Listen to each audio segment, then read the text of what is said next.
9 signs you're dealing with a controlling person. Modern Stoicism.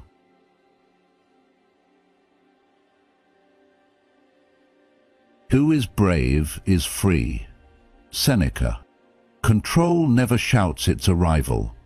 It whispers.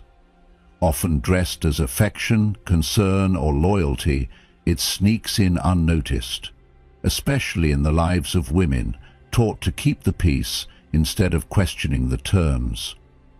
But as you'll learn through modern Stoicism, silence isn't love, and fear isn't devotion. Here on Stoic Secrets, we believe wisdom begins with awareness, and for the Stoic woman, especially in the powerful years of midlife and beyond, recognizing these subtle signs isn't just protection, it's liberation. Today, we'll walk through 9 signs you're dealing with a controlling person, not to spark fear, but to empower clarity. Because where there is clarity, control has no room to grow. Stay with us. Stoic secrets are waiting. Number 1. They need to know everything about you. At first glance, it may seem thoughtful. Someone asking where you are, who you're with, what you're doing. You might interpret this as care or affection. But if it happens constantly, without trust or breathing space, it's not love, it's surveillance. This is one of the clearest signs you are dealing with a controlling person. Control often masquerades as concern. A controlling individual doesn't just want to know, they want to own your time, your attention, and even your emotional landscape. This can be especially insidious in romantic relationships, where dependence is mistaken for devotion. Yet a Stoic woman grounded in clarity and inner strength recognizes the difference between true connection and subtle domination. She doesn't confuse possessiveness with love, and she understands her right to personal autonomy. Marcus Aurelius wisely wrote, "Nowhere can man find a quieter or more untroubled retreat than in his own soul." This inner sanctum is inviolable. You owe no one a play-by-play of your life unless it aligns with your values and your freedom. To preserve this inner peace, you must learn to set boundaries. If someone feels entitled to constant updates, ask yourself, is this about love or about control? The high-value man, a man of character and confidence, will respect your independence, not undermine it. And the same goes for friendships or family ties. Support is not surveillance. Seneca echoes this when he says, "No man is free who is not master of himself." When someone tries to master you, they reveal that they have yet to master themselves. Their need to micromanage stems from insecurity, not love. In today's world, where digital check-ins and instant messaging blur the line between connection and control, this lesson is even more crucial. If your partner insists on knowing where you are at all times, or criticizes your choices when you spend time away, recognize it for what it is: fear dressed up as care. The Stoic path is about living with intention, not submission. As Epictetus taught, if you want to improve, be content to be thought foolish and stupid. That may mean pushing back on someone who doesn't like your boundaries. It may even mean walking away. To my sisters seeking peace and power in maturity, remember, control is not love, and being a Stoic woman means you do not need anyone's permission to own your time, your soul, or your silence. Let your presence be a gift, not a requirement. You are not here to be watched, tracked, or managed. You are here to live, to grow, and to love freely, not fearfully. Number 2, they guilt-trick you into compliance. One of the most deceptive tactics used by controlling individuals is the subtle art of guilt-tripping. This tactic doesn't always shout, it whispers. It creeps in quietly, often disguised as emotional concern.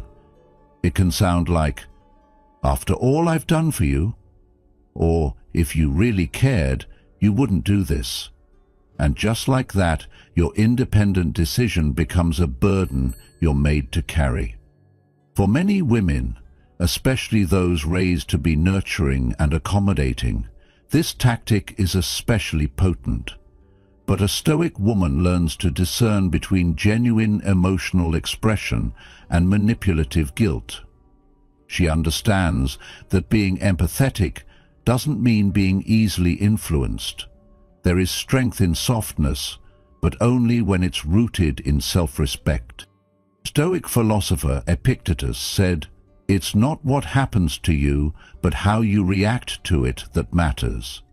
This applies powerfully here. When someone uses guilt to steer your choices, you must pause and ask, "Is this guilt mine, or is it being handed to me?" Guilt, when it's authentic, can guide us back to our values. But when it's imposed as a means of control, it distorts our self-worth. A high-value person, man or woman, does not manipulate others into obedience. Instead, they honor freedom and foster open dialogue. If you're wondering how to talk to women or how to communicate respectfully in any relationship, understand this. Healthy connection is built on consent, not coercion. Guilt-tripping breaks that bond by using emotions as leverage. It's not love, it's manipulation wrapped in sentiment. In the modern world, guilt-tripping often hides behind screens, text messages loaded with passive aggression, social media posts designed to shame, or silence used as punishment. But as Seneca reminds us, he who suffers before it is necessary suffers more than is necessary. Do not suffer from guilt that does not belong to you. When you make decisions from a place of thoughtfulness and personal integrity, stand firm. Let your kindness remain a virtue, not a vulnerability. The Stoic woman leads with clarity, not compliance. To stay strong, practice emotional hygiene. When someone lays guilt at your feet, examine it before picking it up.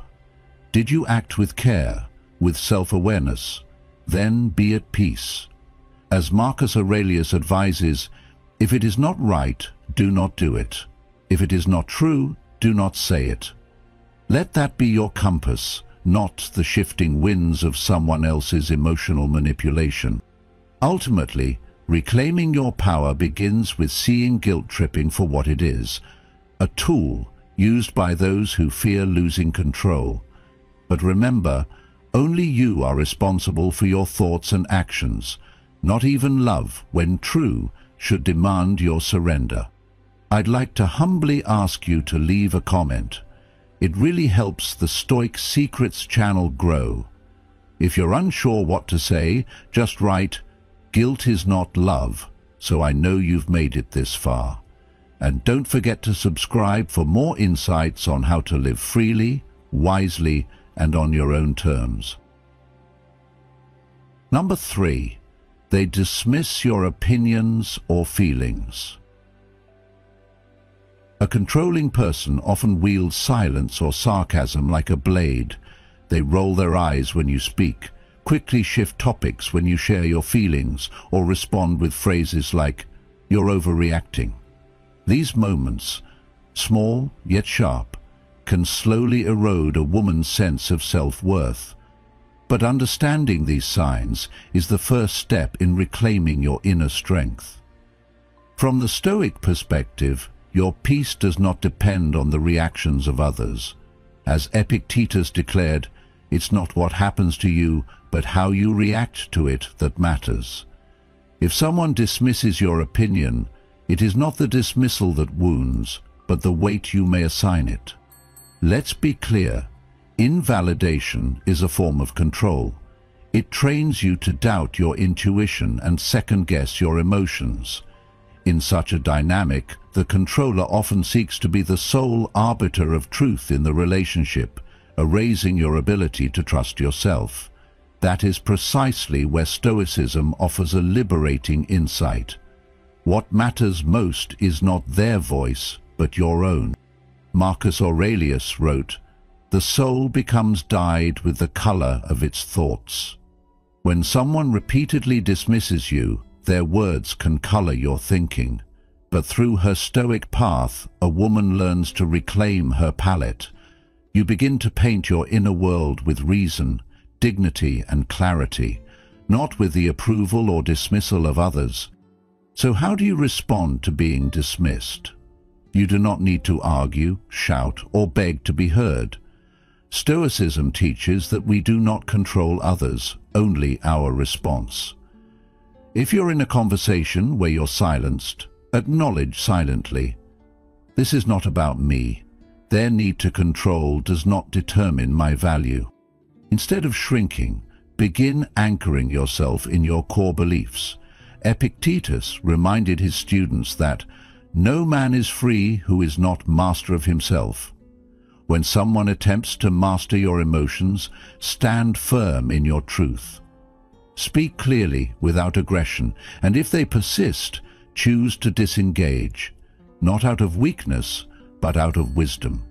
In today's world, women, especially those in midlife and beyond, are often rediscovering their voices after decades of being caregivers, professionals, or peacekeepers. This is the season for your voice to return, not with noise, but with presence.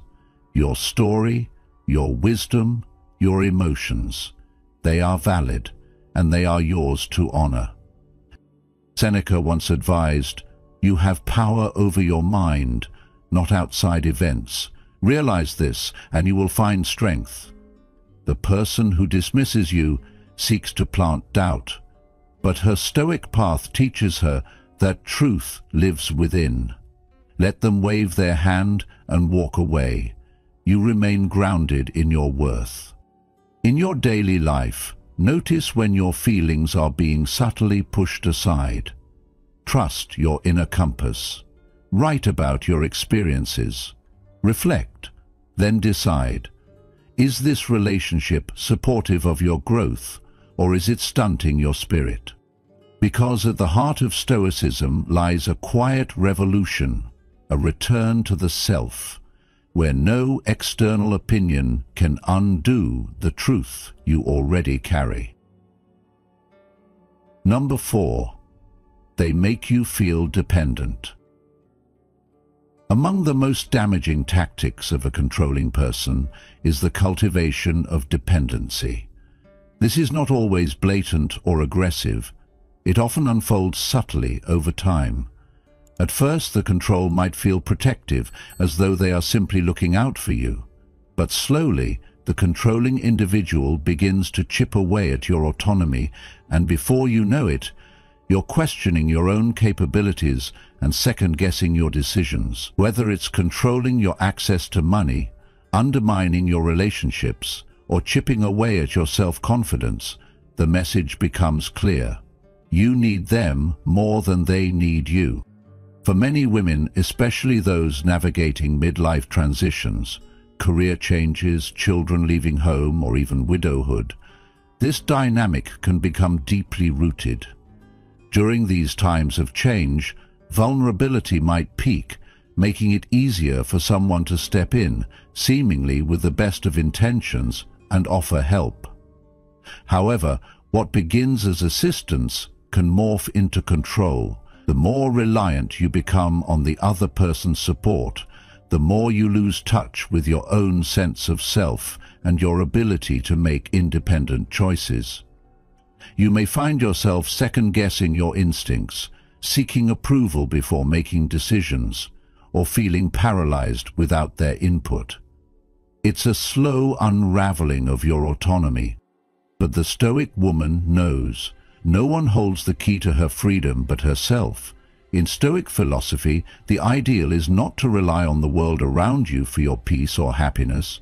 Rather, it teaches self-sufficiency, the ability to be at peace with yourself regardless of what happens externally. Seneca, one of the great Stoic philosophers, once said, "No man is crushed by misfortune unless he has first been deceived by prosperity." This means that dependency becomes dangerous when we confuse external comfort with true stability. Prosperity, in this case, can mean anything that gives you a sense of security, but does not come from your own inner strength. Dependency on another person or external circumstances is a shaky foundation. When our foundation rests solely on another person's presence or approval, we risk being emotionally enslaved. A high-value person, be it a friend, partner, or mentor, empowers others. They encourage growth, not control. It's important to recognize that the reason people are drawn to high-value men is not because they dominate or manipulate. Rather, these men lead by example. They respect autonomy, support aspirations, and never use dependency as a weapon. Women admire these men because they inspire independence, not reliance. In a healthy relationship, whether personal or professional, the goal should be mutual growth and empowerment, not manipulation or coercion. In today's world, financial and emotional dependence can manifest through modern means.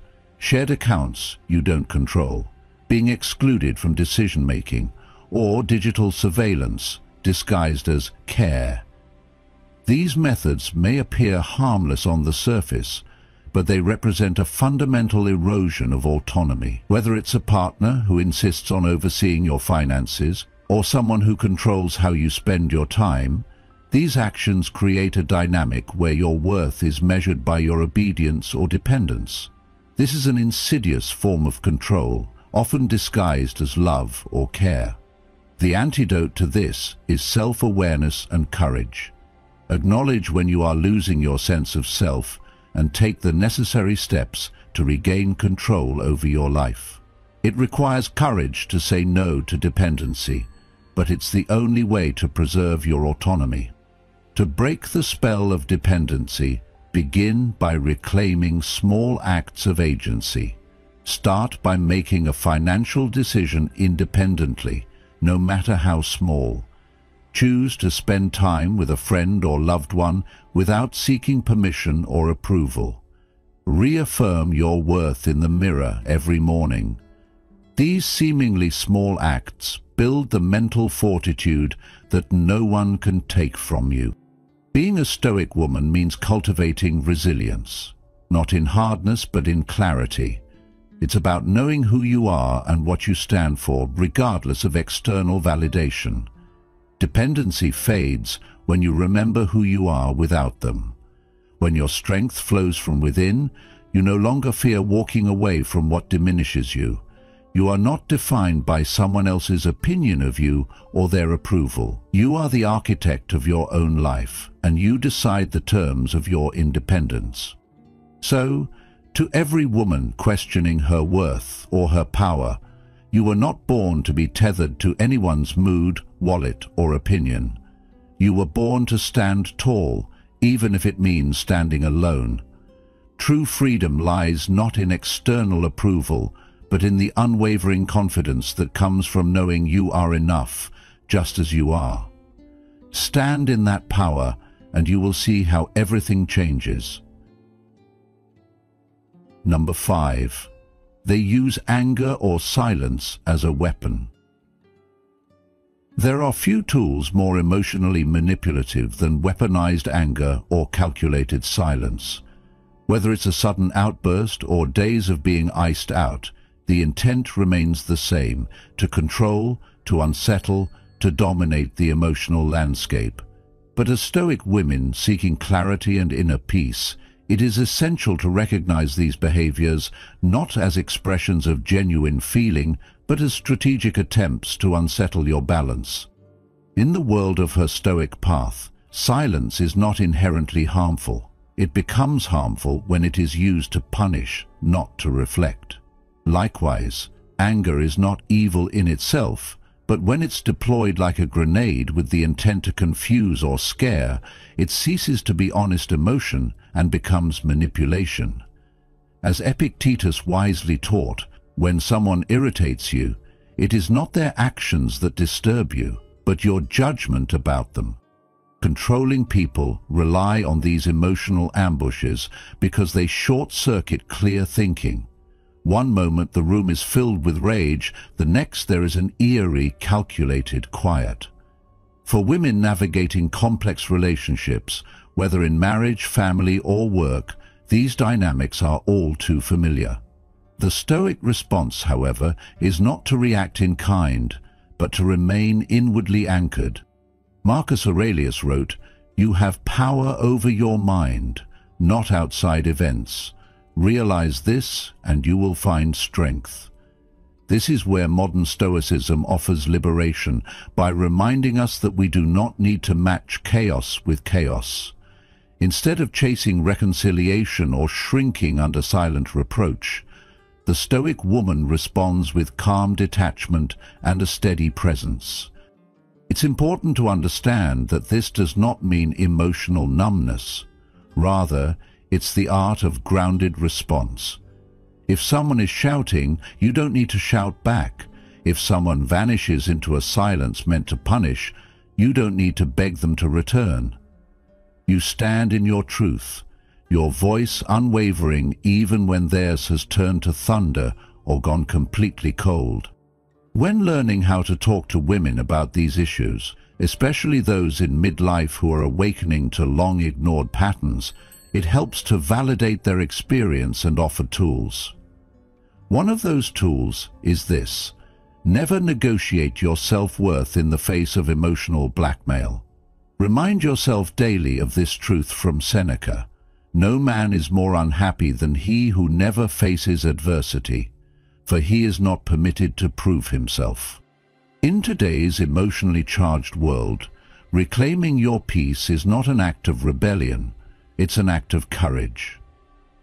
As a Stoic woman, your peace is not given by others, so it cannot be taken away by silence or rage. Let their storms pass. You are the harbor, not the hurricane. Number 6. They constantly criticize you. A hallmark of controlling behavior is persistent criticism. It rarely arrives as outright insults. Instead, it wears the mask of helpful feedback.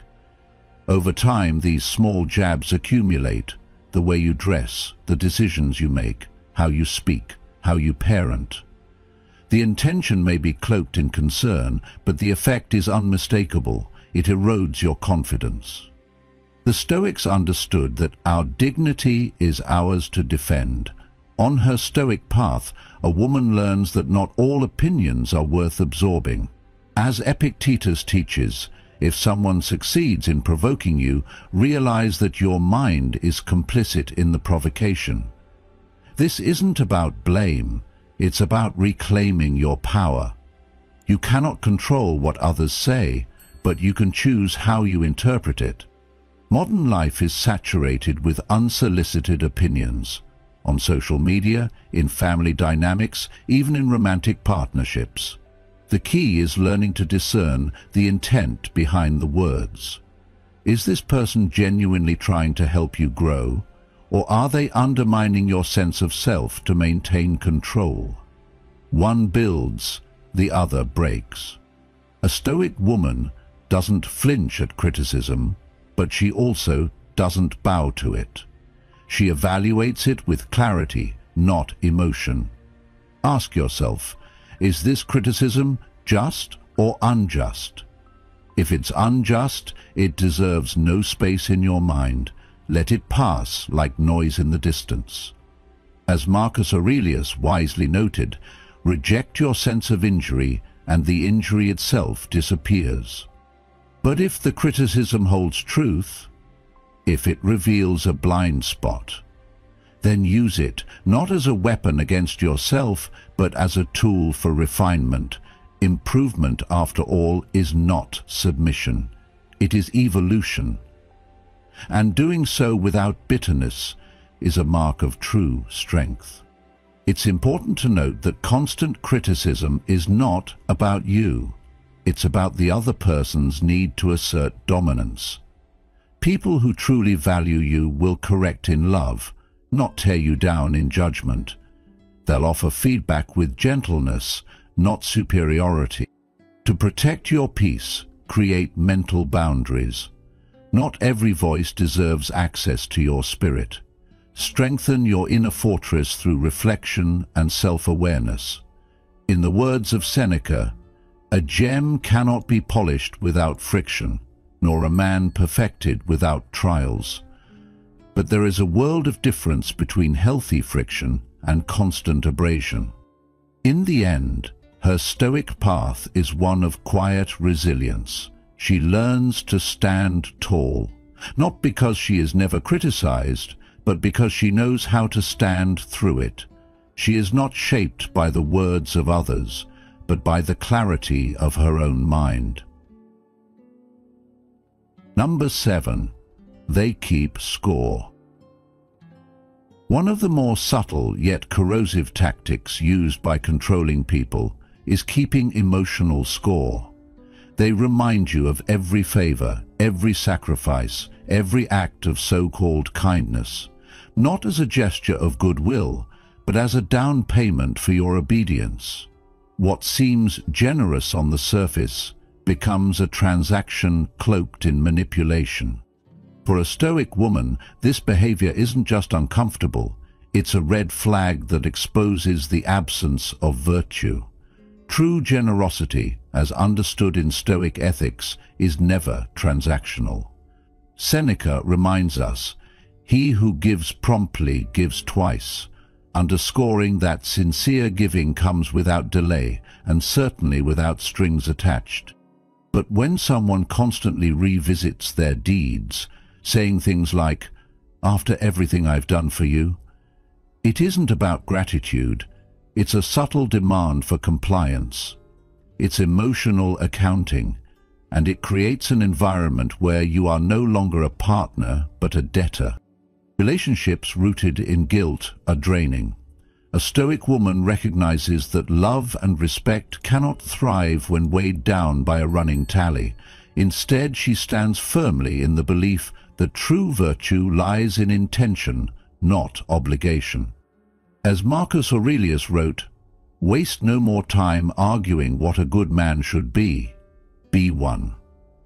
And this applies just as much to how we interpret others' actions.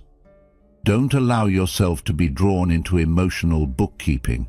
If someone insists that you owe them your silence, your choices, or your loyalty, understand that's not love, that's leverage. Here's a practical truth often overlooked. Girls love high-value men, not because of wealth or status, but because high-value men don't weaponize generosity. They don't trade affection for control. They give freely and expect nothing in return, because their self-worth is not measured by how much you comply. So what can you do when you recognize this pattern? Name it, silently or aloud. Break the loop by expressing appreciation, not guilt. And if the keeping score behavior continues, withdraw your emotional investment from the game.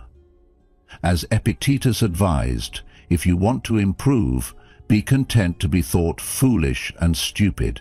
In other words, let them think you're ungrateful if that's the price of your freedom. In a world that often demands emotional conformity, walking away from guilt-based obligation is revolutionary.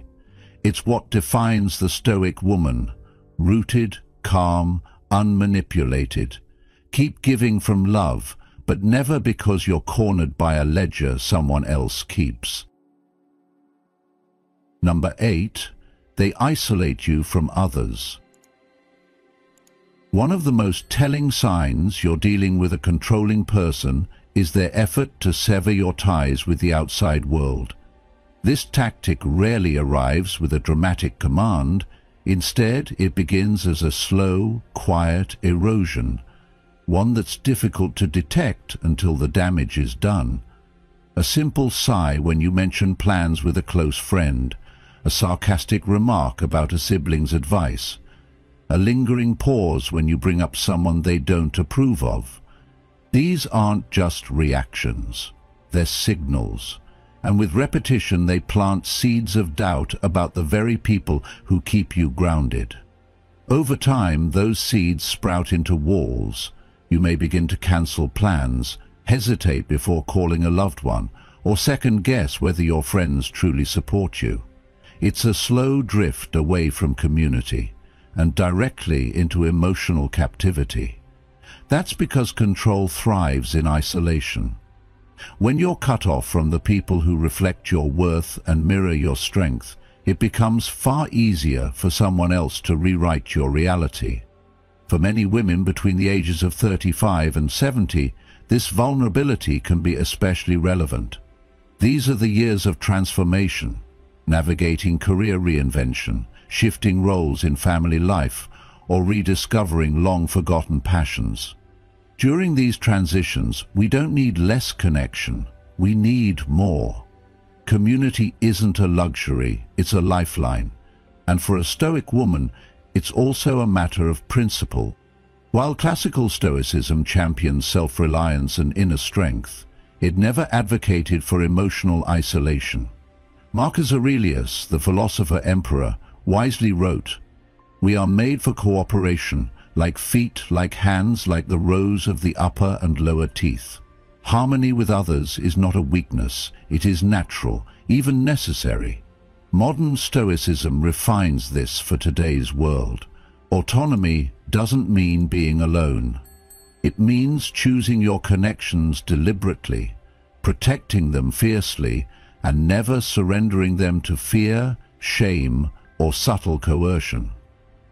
If someone in your life consistently disrupts or discredits your relationships through guilt, drama, or manipulation, they are not offering love. They are creating dependence. True partners don't compete with your friendships, they celebrate them. They don't isolate, they support.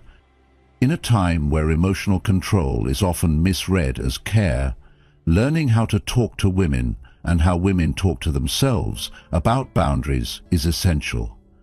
Many are conditioned to equate loyalty with silence, to confuse emotional sacrifice with strength. But real connection, in Stoic terms, is founded on freedom, reason, and virtue. As Epictetus reminds us, freedom is the only worthy goal in life. It is won by disregarding things that lie beyond our control. And make no mistake, someone else's insecurity is beyond your control. If they fear your independence, your joy, your thriving social life, they will seek to clip your wings. That's not devotion, it's domination. And the Stoic woman does not fold beneath such weight. She stands firm, protects her relationships, cultivates her mentors, and surrounds herself with those who elevate rather than diminish. So the next time someone questions your need for connection, pause and reflect. Are they offering companionship or seeking control? Because while isolation serves the controller's agenda, community strengthens your clarity, your courage, and your peace. As Marcus Aurelius affirmed, what brings no benefit to the hive brings no benefit to the bee. We are not meant to be alone in our wisdom. We are meant to grow together. Leave a comment with the message, "I choose freedom, no emotional debt," to let us know you are awakening and applying the Stoic principles to your life. Stay tuned, your transformation is happening, one thought at a time. Number 9. They twist facts to confuse you. One of the most disorienting tactics a controlling person uses is gaslighting, the calculated twisting of facts, memories, and experiences to create confusion. It doesn't happen all at once. It starts subtly. They deny what they said the night before, question your memory, or accuse you of being too sensitive. Over time, the goal becomes clear: to make you doubt your own mind so that you'll rely on theirs. This manipulation is not about truth, it's about power. A Stoic woman recognizes that when someone seeks to dismantle her perception of reality, they aren't loving her, they're trying to dominate her. As Epictetus taught, if someone succeeds in provoking you, realize that your mind is complicit in the provocation. It's not to blame the victim, but to remind us that we must guard our mental territory like sacred ground. Gaslighting thrives in environments where self-trust is already fragile. That's why journaling becomes a radical tool of clarity. When someone says, "I never said that, but your notes from last week say otherwise," you don't need to argue. You simply know. Writing is how Stoic women reinforce their inner compass. It's how they see clearly through someone else's fog. In modern life, especially for women navigating complex emotional spaces, whether in relationships, careers, or caregiving, clarity is currency. When someone repeatedly makes you feel crazy, pause.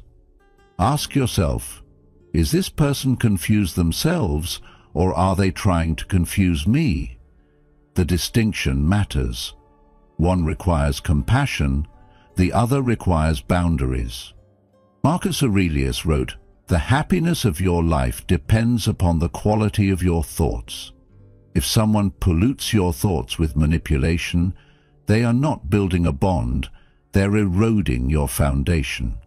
Recognizing this is the first step toward liberation.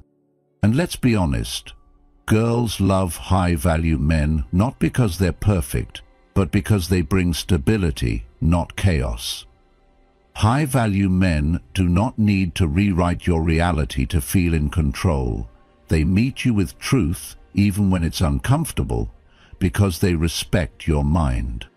So what does a Stoic woman do when gaslighting enters her life?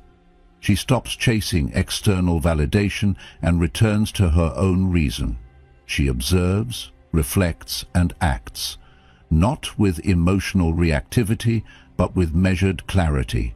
She doesn't need to win the argument. She only needs to stay rooted in what she knows to be true.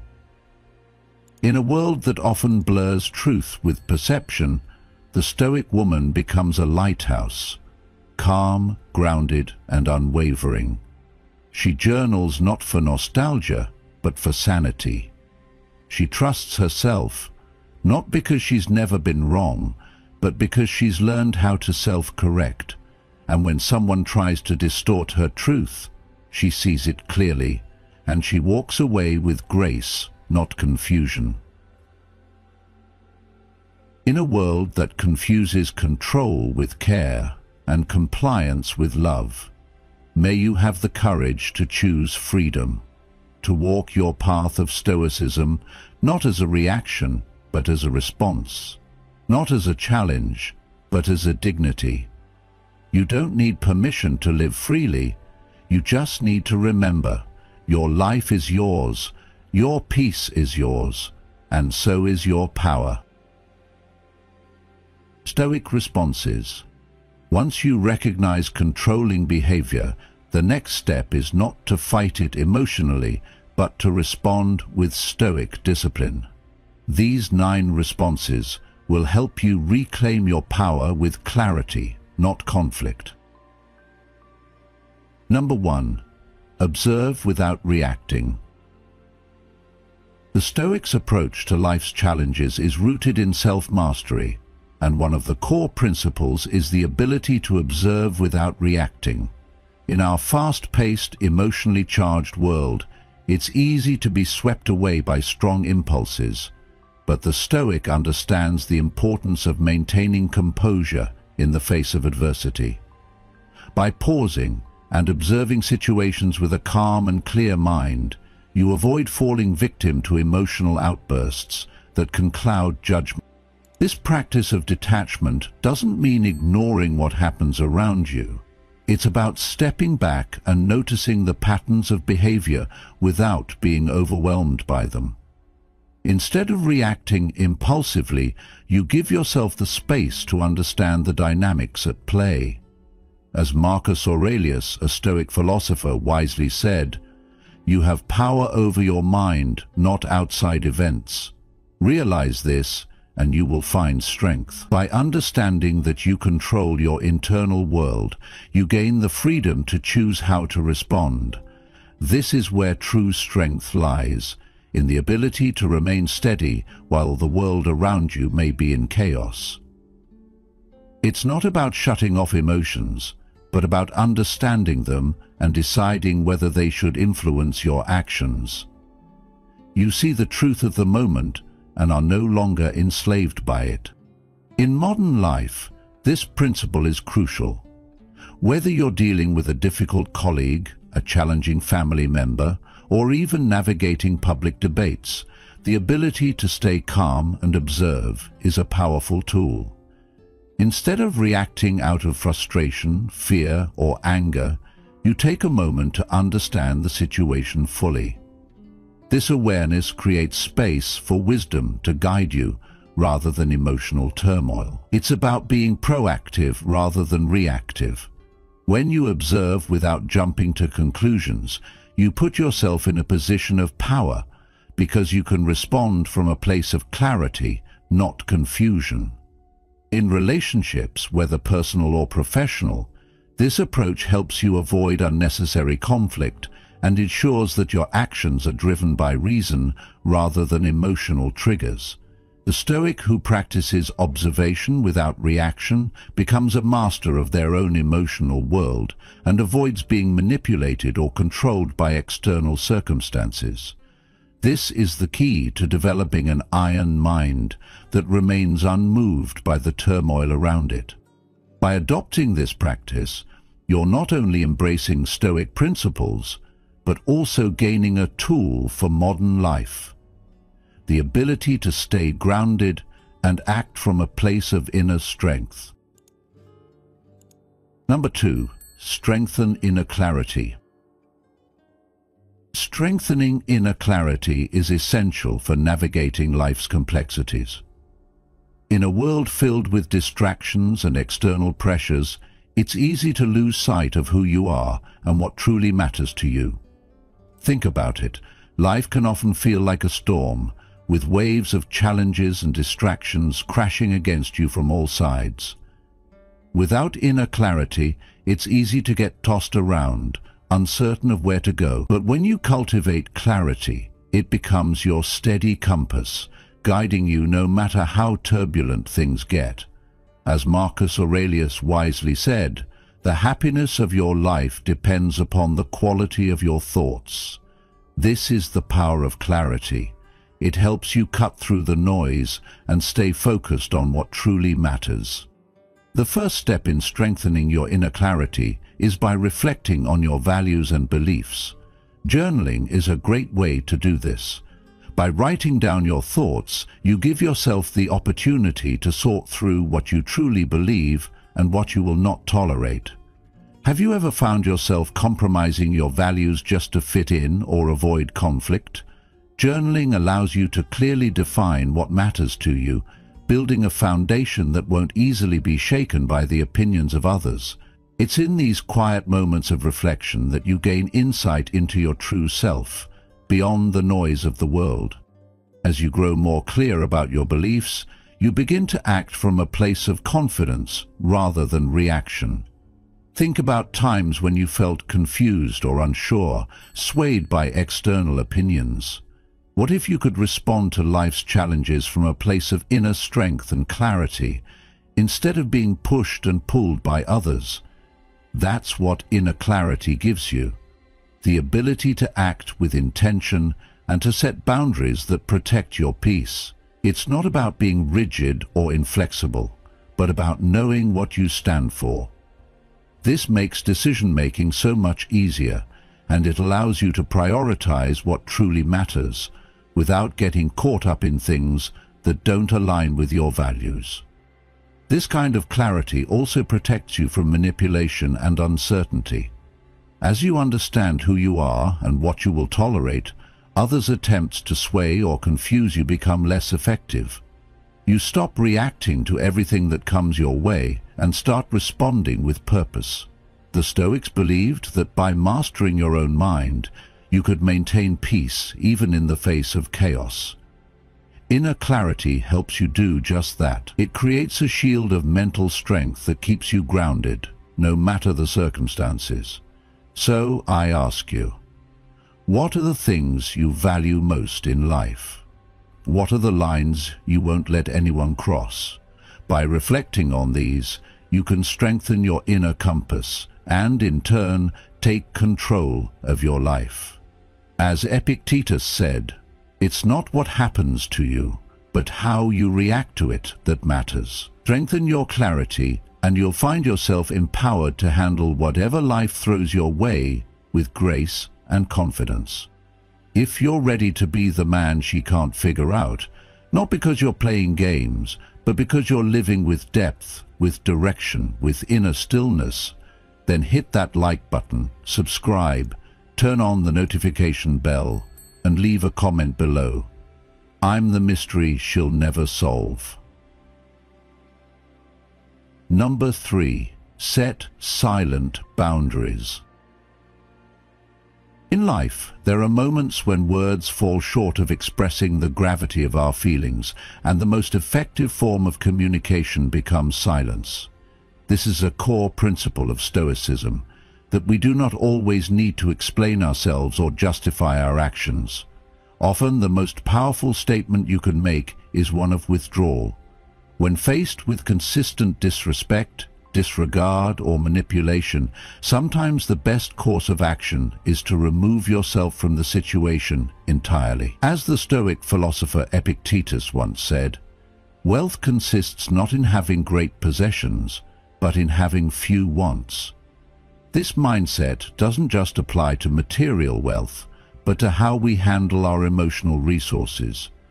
By setting silent boundaries, you reclaim control of your space and emotional energy, refusing to give power to those who fail to respect you. Your absence, a choice made out of self-respect and a refusal to engage in unnecessary conflict, communicates volumes more than words could ever convey. This is a sign of personal strength, a demonstration of your ability to protect your peace without the need for conflict. In modern life, this principle can be especially relevant when dealing with toxic relationships, whether in personal connections, family dynamics, or professional settings. Too often, we feel the need to defend ourselves against those who constantly challenge our values or belittle us. However, the Stoic approach teaches us that by withdrawing, we are not conceding defeat, but rather reinforcing our own boundaries. In doing so, we deny others the power to continue their behavior. This is not an act of cowardice or passivity, but a strategic decision to avoid being dragged into unnecessary drama. As we cultivate an iron mind, a mindset grounded in Stoic principles, we understand that we are not responsible for the actions or feelings of others, only for our responses. By stepping away, we reclaim our dignity and protect our emotional well-being. When you set silent boundaries, you're communicating a deep understanding of your own worth and the value of your time and energy. It shows that you are not willing to tolerate disrespect, and that you would rather invest in relationships and environments that nurture your growth rather than hinder it. It is a manifestation of self-respect that doesn't require an audience or an explanation. By letting go of the need for external validation, you become more focused on maintaining your own inner peace, which is essential for emotional resilience and long-term well-being. This approach is often more effective than endlessly explaining your stance, especially when dealing with people who are unwilling to listen or understand. In a world where we're often taught that we must always be vocal in defense of ourselves, this concept of silent boundaries can be incredibly empowering. It encourages introspection and allows you to focus on what truly matters, preserving your peace and maintaining your sense of self. Furthermore, it teaches others around you that your boundaries are not negotiable and that your absence is far more powerful than any argument or justification. Over time, this practice will strengthen your iron mind, making you less susceptible to emotional turmoil and more focused on cultivating relationships that honor your worth. So, the next time you find yourself in a situation where your dignity is being compromised, remember that sometimes the most powerful response is not a word, but a quiet, intentional withdrawal. Your silence speaks volumes, and it is in this silence that you often find your greatest strength. Number 4. Prioritize self-mastery. Let me ask you, how often do you find yourself trying to control things or people that are simply out of your hands? We all do it. We try to manage the behaviors, opinions, or emotions of others, believing that somehow this will bring us peace. But what if the real secret to peace and strength lies not in controlling others, but in mastering ourselves? Imagine for a moment that you stop wasting energy on the things you can't change, and instead focus entirely on cultivating mastery over your own mind, emotions, and actions. Marcus Aurelius, one of the most profound Stoic philosophers, once said, "The happiness of your life depends upon the quality of your thoughts." This Stoic secret underscores the idea that you don't need to control the controller, the external world or other people. The real power lies within you, in how you choose to control your internal world. The more you master your own reactions, the less control outside forces will have over your peace of mind. Think about it. When you stop allowing others' actions to dictate your emotional state, you regain the control you've always had, but may not have realized. Now, picture this. When life throws challenges your way, and it will, how much of your peace could you keep if you could remain unfazed, unaffected, and undisturbed? It's all about self-command. If you can control your thoughts, your emotions, and your internal responses to external events, you essentially take back your life. The more you practice this, the less space negative thoughts and stress will occupy in your life. This doesn't mean suppressing emotions or pretending they don't exist. Instead, it means acknowledging them, understanding them, and then choosing how to act or not act based on your values and goals. Isn't it empowering to realize that you can choose how to respond to any situation, regardless of what's happening around you? When you prioritize self-mastery, you step into your true power. You stop being a passive participant in life, waiting for external circumstances to change for you to be happy. Instead, you take the reins and dictate your own peace.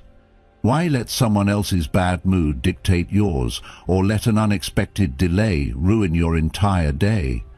The more self-control you build, the less room there is for unnecessary stress and anxiety to take root. Just imagine, the more you practice this Stoic principle, the more your mental clarity and emotional resilience will grow. Life will still present its challenges, but you'll be less rattled by them and more centered in your own peace. This is the strength of a Stoic mind: steady, unwavering, and calm amidst chaos. What if you could respond to life's challenges with this level of composure? How much more control could you have over your life if you took full responsibility for your thoughts and actions? You see, by mastering yourself, you free up space for the things that truly matter: your growth, your peace, your joy. So ask yourself, where can you begin practicing self-mastery today? What aspects of your life could benefit from you being in full control of your thoughts and emotions? Start small, but be consistent. The journey towards self-mastery is ongoing, but every step you take brings you closer to living a life that is yours to own. Number 5. Practice emotional detachment. Practicing emotional detachment is one of the most powerful tools you can use to navigate life's challenges with grace. It doesn't mean you stop caring about people or become indifferent to their emotions. On the contrary, detachment allows you to love more deeply and freely without getting tangled in the emotional chaos of others. The key difference is this: you can care without being controlled. When you learn to detach emotionally, you stop absorbing the emotional energy of others and start maintaining your own sense of calm. This is what modern Stoicism teaches us: to remain grounded in our values and our peace, no matter the storm raging around us. Think about a time when someone close to you was upset, and you found yourself spiraling right along with them, losing your calm and becoming just as distressed. This is the opposite of emotional detachment. In those moments, you become so entangled in their emotions that it's hard to tell where your feelings end and theirs begin. What if you could observe their feelings without taking them on yourself? What if you could care for them, support them, but still stay grounded in your own emotions? This is the practice of detachment. It's about recognizing that others are entitled to their emotions, but that their emotional state doesn't have to dictate yours. A modern story that illustrates this concept comes from the world of business. There's a successful CEO known for his calm demeanor even in the most chaotic situations. When things go wrong, when customers complain, or when problems arise, he listens to the concerns of his team without allowing himself to be swept up in panic. Instead, he remains focused and composed, making clear decisions without being clouded by the emotional charge of the moment. His emotional detachment doesn't mean he doesn't care about the company or his employees. It simply means he can be present for them without becoming overwhelmed. This is how you can apply Stoic lessons to your own life.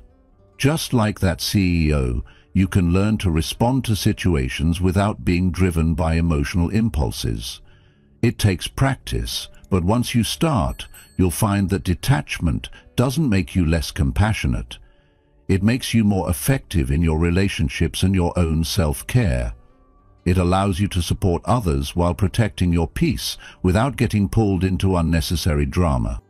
Ask yourself, how often do I let someone else's emotions dictate my mood?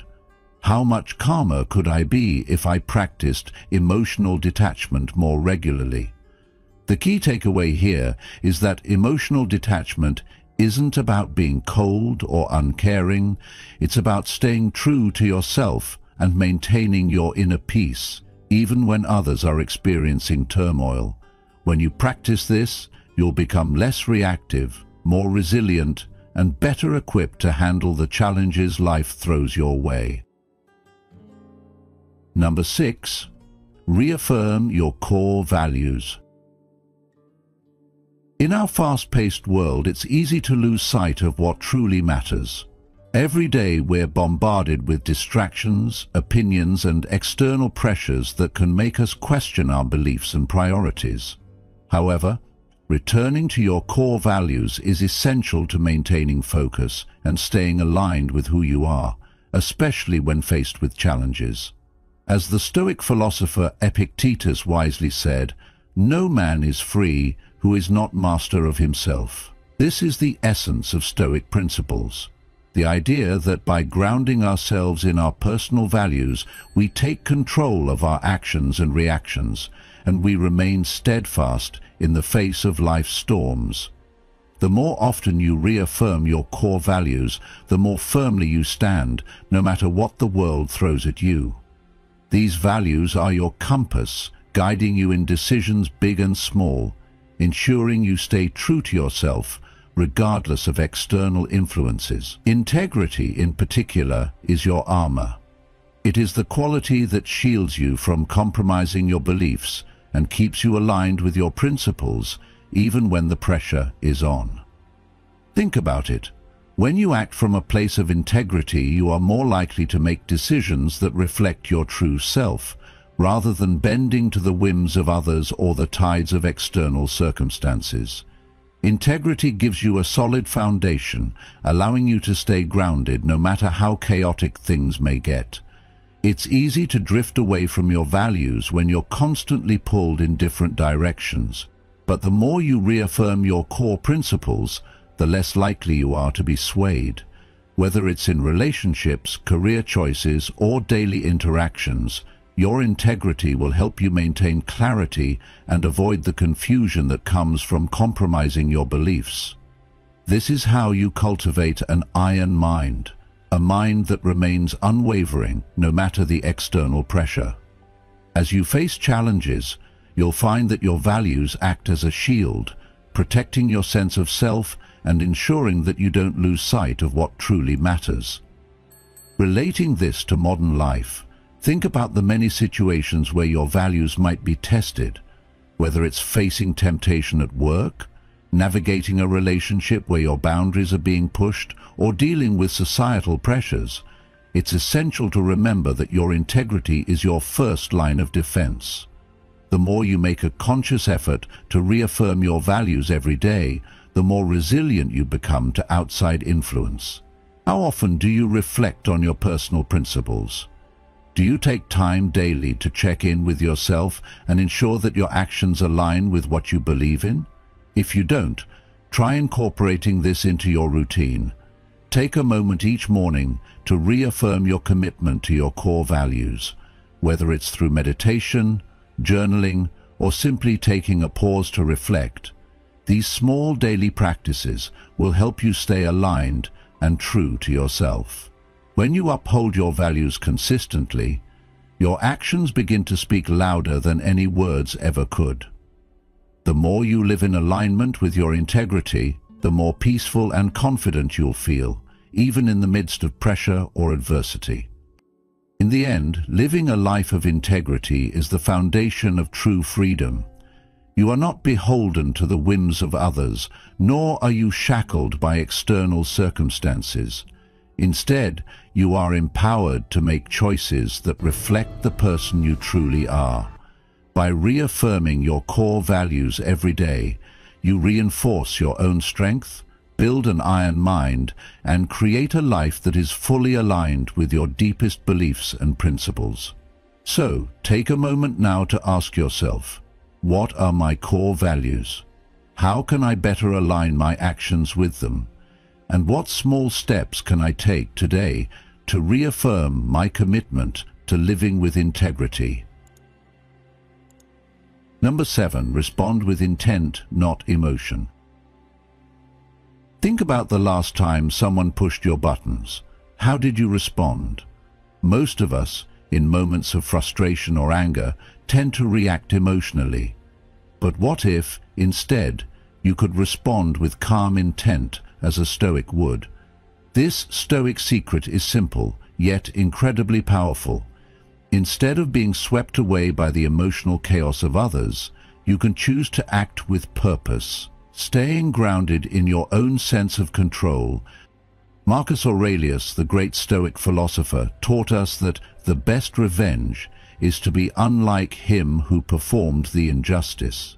This means you don't have to mirror the chaos that someone else brings into your life. In fact, the most powerful response is often one that shows you're no longer influenced by their tactics. When someone tries to provoke you, it can be so tempting to react immediately, to let your emotions take control. But when you choose to respond with intention and not emotion, you begin to break the cycle of emotional reactivity that so many people rely on to manipulate or affect you. How often do you let someone else's words or actions disrupt your peace? It's easy to fall into this trap, especially when we feel misunderstood or attacked. But the Stoic way is different. It's not about suppressing your emotions or pretending they don't exist. It's about gaining mastery over them. When you speak with purpose and walk with control, you communicate strength, not in a showy, aggressive way, but in a calm, assured manner that shows you are in charge of yourself. Imagine how empowering it would be to walk into any situation, no matter how chaotic, and respond with composure. You stop letting others dictate your emotional state, and in turn, they begin to realize that their old tactics no longer work on you. You have, in effect, taken the power back. Responding with intent, not emotion, isn't just about controlling your reactions.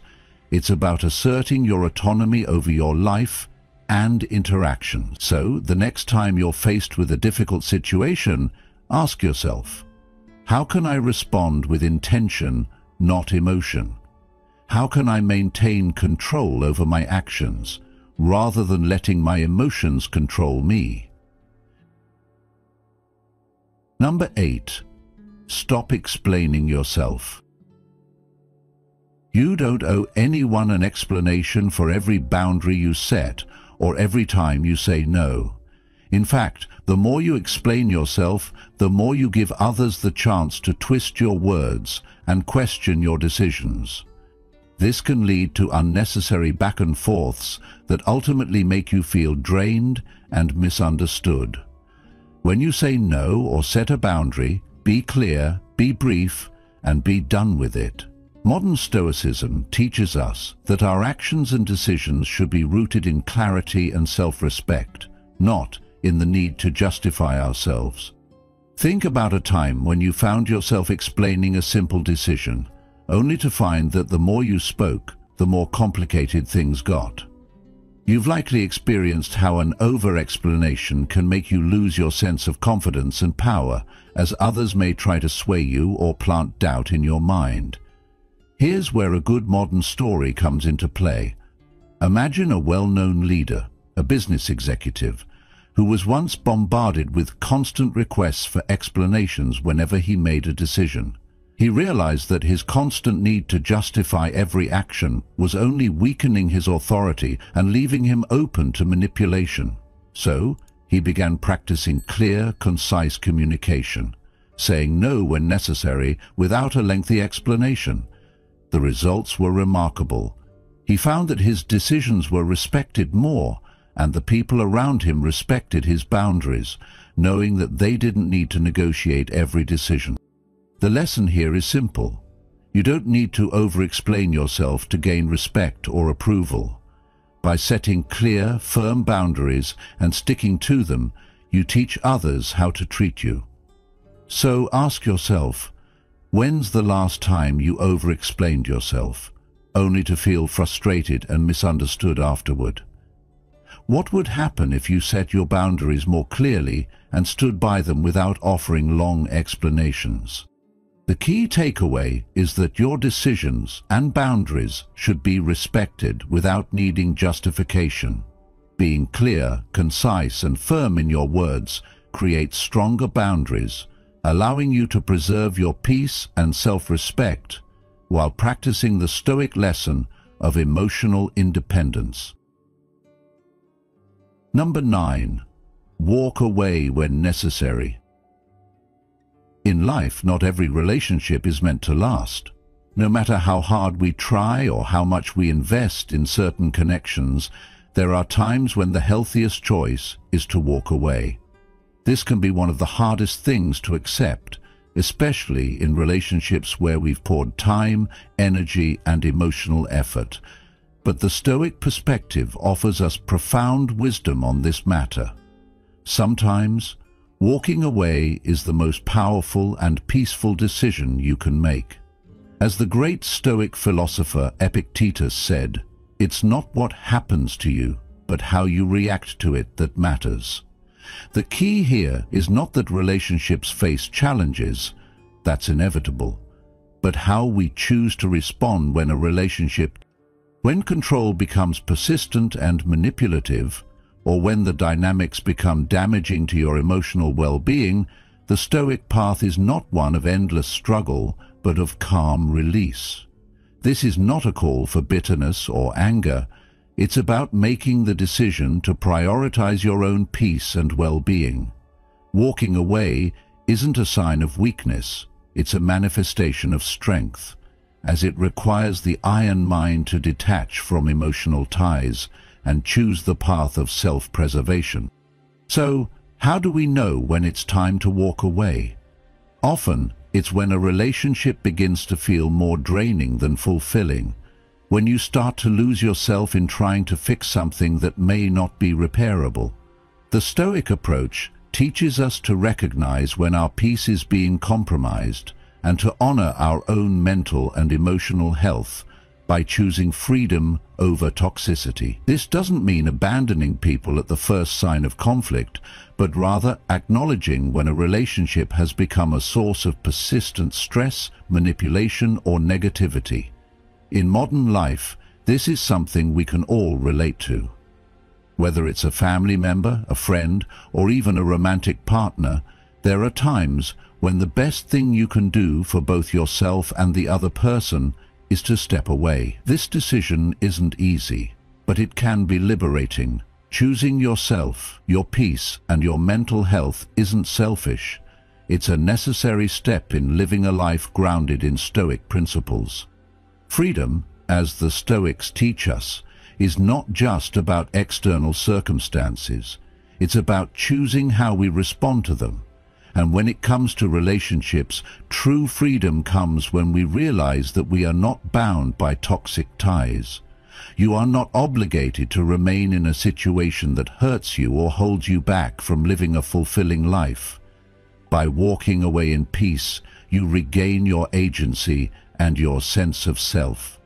In a world where we're often taught that commitment means enduring at all costs, the Stoic path reminds us that self-respect and self-preservation are just as important as loyalty. Sometimes, walking away is not the end. It's the beginning of a new chapter, one where you prioritize your well-being, mental clarity, and emotional strength. How much is your peace worth? How long are you willing to stay in a situation that drains you? Walking away, not in anger but in peace, can be one of the most empowering choices you can make for your future. In every moment when someone tries to control you, you have a choice: to react and surrender your power, or to respond with Stoic strength and stand your ground. They remind you that your peace is non-negotiable, your values are not up for debate, and your mind is your greatest asset. In a world filled with noise and pressure, being unshakable is not only possible, it's necessary. Stoic techniques to break free from control. In a world filled with distractions, pressures, and constant attempts at manipulation, how do you regain control of your life? How do you resist being swayed by the opinions of others, their guilt trips, and their demands? The answer lies in embracing the Stoic techniques of emotional sovereignty. Stoicism teaches that true freedom doesn't come from fighting back, but from mastering your own reactions, thoughts, and emotions. If you're tired of feeling like you're at the mercy of others, this video will introduce you to powerful Stoic practices that can help you break free from control. From daily reflection to learning the art of detachment, these Stoic tools will empower you to stand tall in your own peace, regardless of the chaos around you. So, stick with me as we uncover these transformative practices that will allow you to live with greater emotional freedom and personal strength. Number 1. Practice daily reflection. Daily reflection is an essential pillar of Stoic strength, providing the clarity needed to maintain emotional control and resilience. At the close of each day, take a moment to reflect on your interactions, particularly those situations where you felt discomfort, manipulation, or loss of control. This practice isn't about passing judgment, but about cultivating awareness. For instance, maybe a colleague guilt-tripped you for asserting a boundary, or a family member dismissed your emotional needs. By journaling about these experiences, you give shape to what might have otherwise been an undefined, uncomfortable feeling. As you begin writing, you may uncover patterns in your own reactions, and more importantly, in the behaviors of those around you. You may notice that specific individuals trigger certain emotions: guilt, anger, fear, responses that once dominated your reactions. Yet, with the power of reflection, these triggers no longer hold the same sway over you. Instead of reacting impulsively, you can pause and intentionally choose how to respond.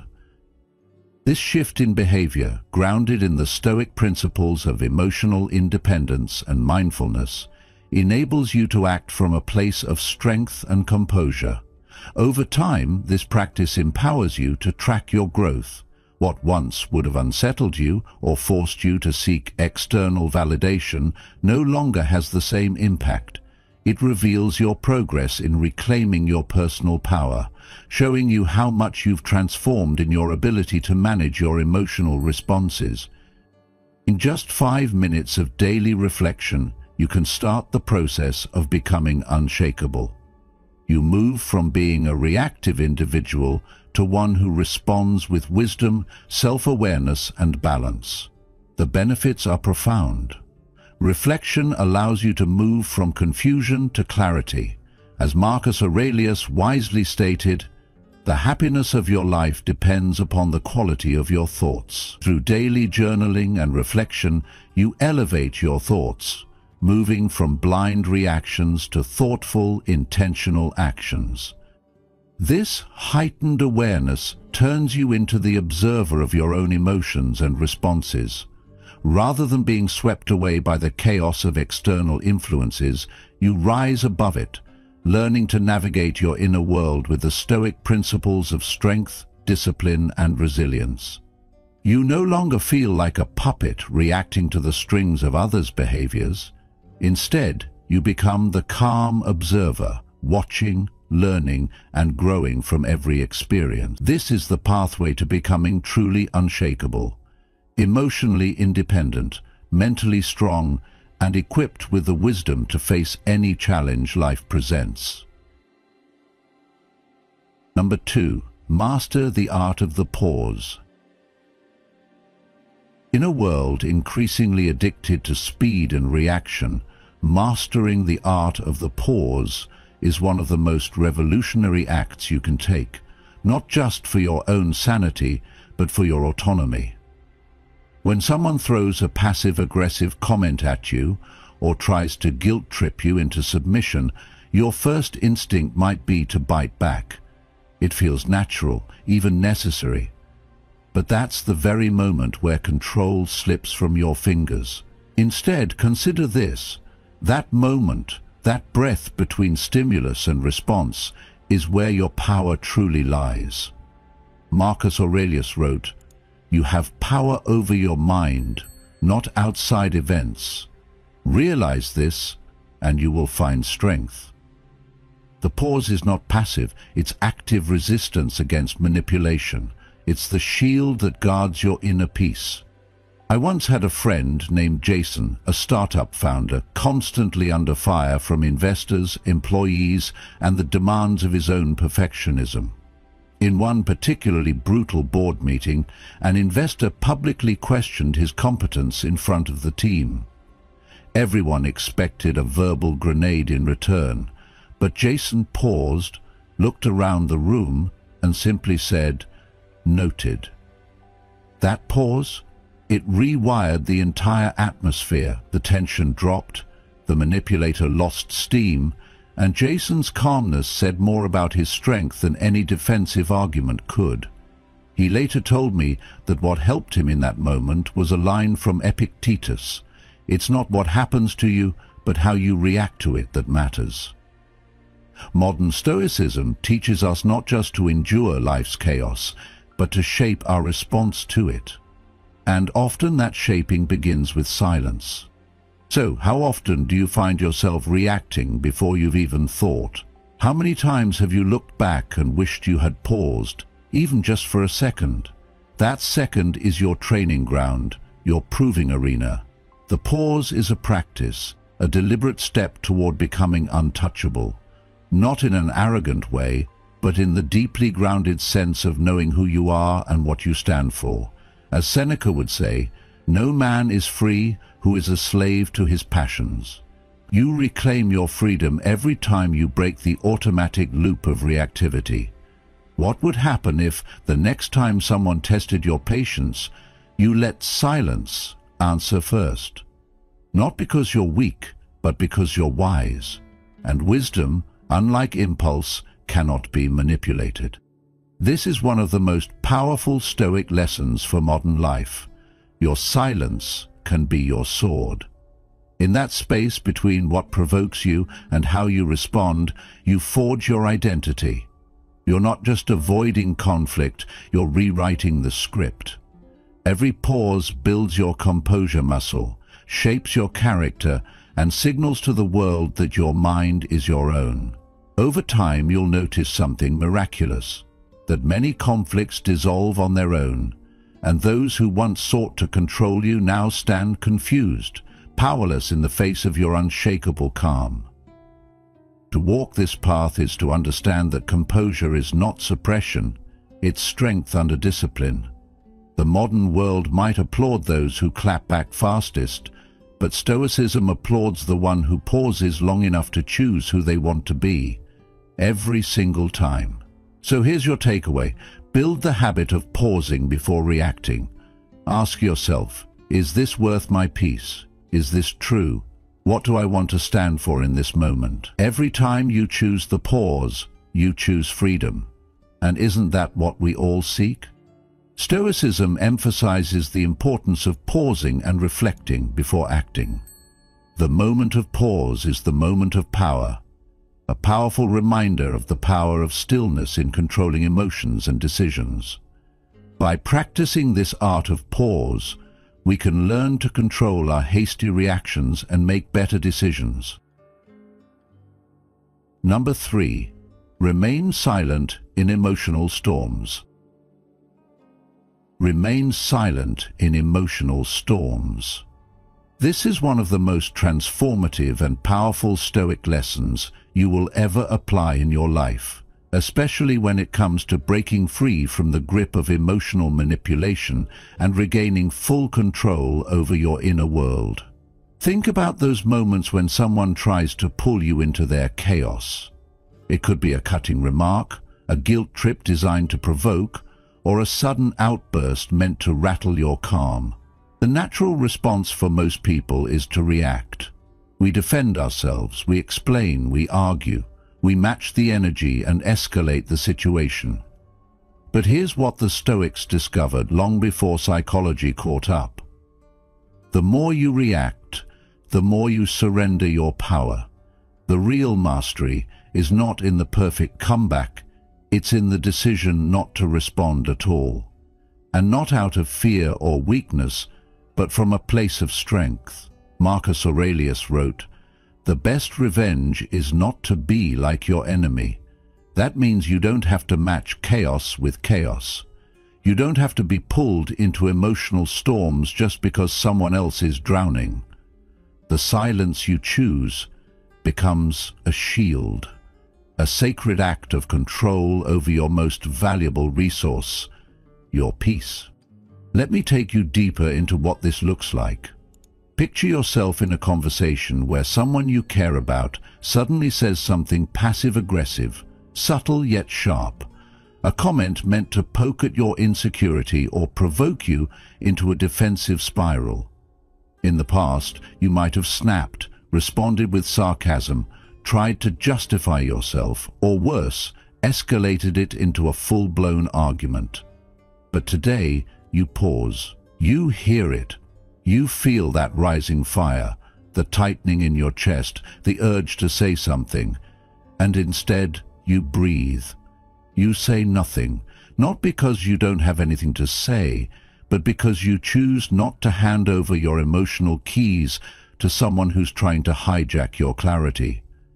In that moment, your silence speaks louder than any rebuttal. It says, "I see what you're doing, and I'm not going to play." That's not passive. That's powerful. That's what Seneca meant when he said, "He who angers you conquers you." Your silence, then, is the refusal to be conquered. Modern Stoicism invites us into this higher standard of emotional discipline. It's not about suppressing emotions, it's about mastering your response. It's about being the calm in the center of the storm, the eye that doesn't flinch no matter how fierce the winds. There's a word for this in Stoic tradition, ataraxia, the state of serene calmness, of being undisturbed by external events. And the truth is, you can access that calm at any moment, but only if you're willing to be intent. Silence is not inaction. It is the most conscious form of action. It's your declaration that you're no longer available for emotional games, for drama, for manipulation disguised as conversation. You're present but not reactive. You're aware but not controlled. And when you embody that silence, something remarkable happens. The person who tried to provoke you has no ground left to stand on. They're left facing themselves, not you. Let me give you a real-life example. I once worked with a woman named Clara, a non-profit director with a notoriously difficult colleague. This colleague would constantly undermine her in meetings, throwing subtle jabs masked as jokes. Clara used to defend herself every time, but it only fueled the behavior. After studying Stoic lessons, she made a new choice: silence. The next time it happened, she looked directly at her colleague, said nothing, and kept her posture steady. No defensiveness, no reaction. The room shifted. People noticed. Her colleague felt the weight of their own words echoing in the silence. And Clara?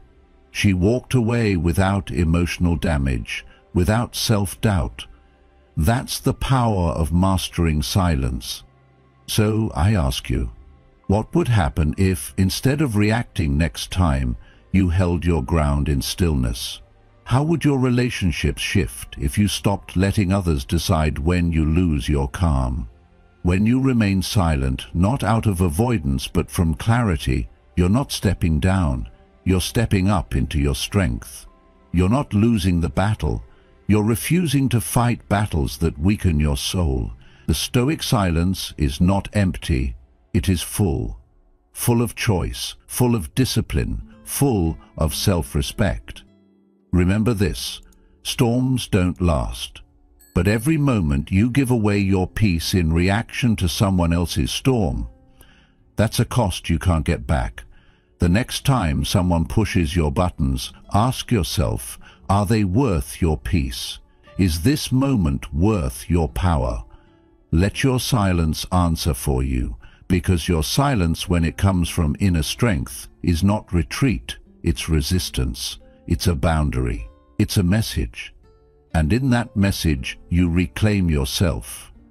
That, my friend, is what freedom sounds like. Not in noise, but in the calm you refuse to lose. Number 4. Reframe the narrative. Reframing your narrative is one of the most liberating and quietly revolutionary tools in the Stoic toolkit, a way of stepping back into the author's chair of your own life. When someone manipulates you, gaslights you, or tries to make you feel small, it's so easy to slip into the story of the victim. Why is this happening to me? But that question traps you in the very control you're trying to escape. Modern Stoicism invites you to ask a different question. What is this teaching me? That single shift is everything. It turns confusion into clarity, shame into strength. It doesn't mean pretending the hurt didn't happen. Quite the opposite. It means facing it with courage and extracting value from it. Marcus Aurelius, in his Meditations, reminds us that the impediment to action advances action. What stands in the way becomes the way. That's the heart of reframing. You stop running from the pain and start using it. I know a woman named Leah who was constantly belittled by a toxic boss. The kind of boss who weaponizes compliments, who praises in public but undermines in private. She spent months questioning herself, wondering if maybe she really wasn't enough. But one day, instead of spiraling into doubt, she paused and asked, "What is this situation here to teach me about boundaries?" That question flipped the script. It didn't erase the hurt, but it made her see her silence as training ground for assertiveness, not evidence of weakness. She began to journal her thoughts, track patterns, and set quiet limits. Eventually she left, not in defeat, but in dignity. And now she mentors others facing similar control dynamics. So I ask you, what story are you telling yourself about the things that hurt you? Are you trapped in someone else's narrative, or are you writing your own? The beauty of this Stoic lesson is that it doesn't ask you to wait for life to get better before you grow. It tells you that every situation, even the worst, can become a teacher. You're not being punished, you're being prepared. When you reframe, you start seeing every challenge as part of your training, not your undoing. This mindset shift builds resilience in ways no external validation ever could. Instead of needing others to treat you a certain way to feel okay, you begin to trust in your ability to rise regardless of what's thrown your way. And that's when the chains of control really start to fall off.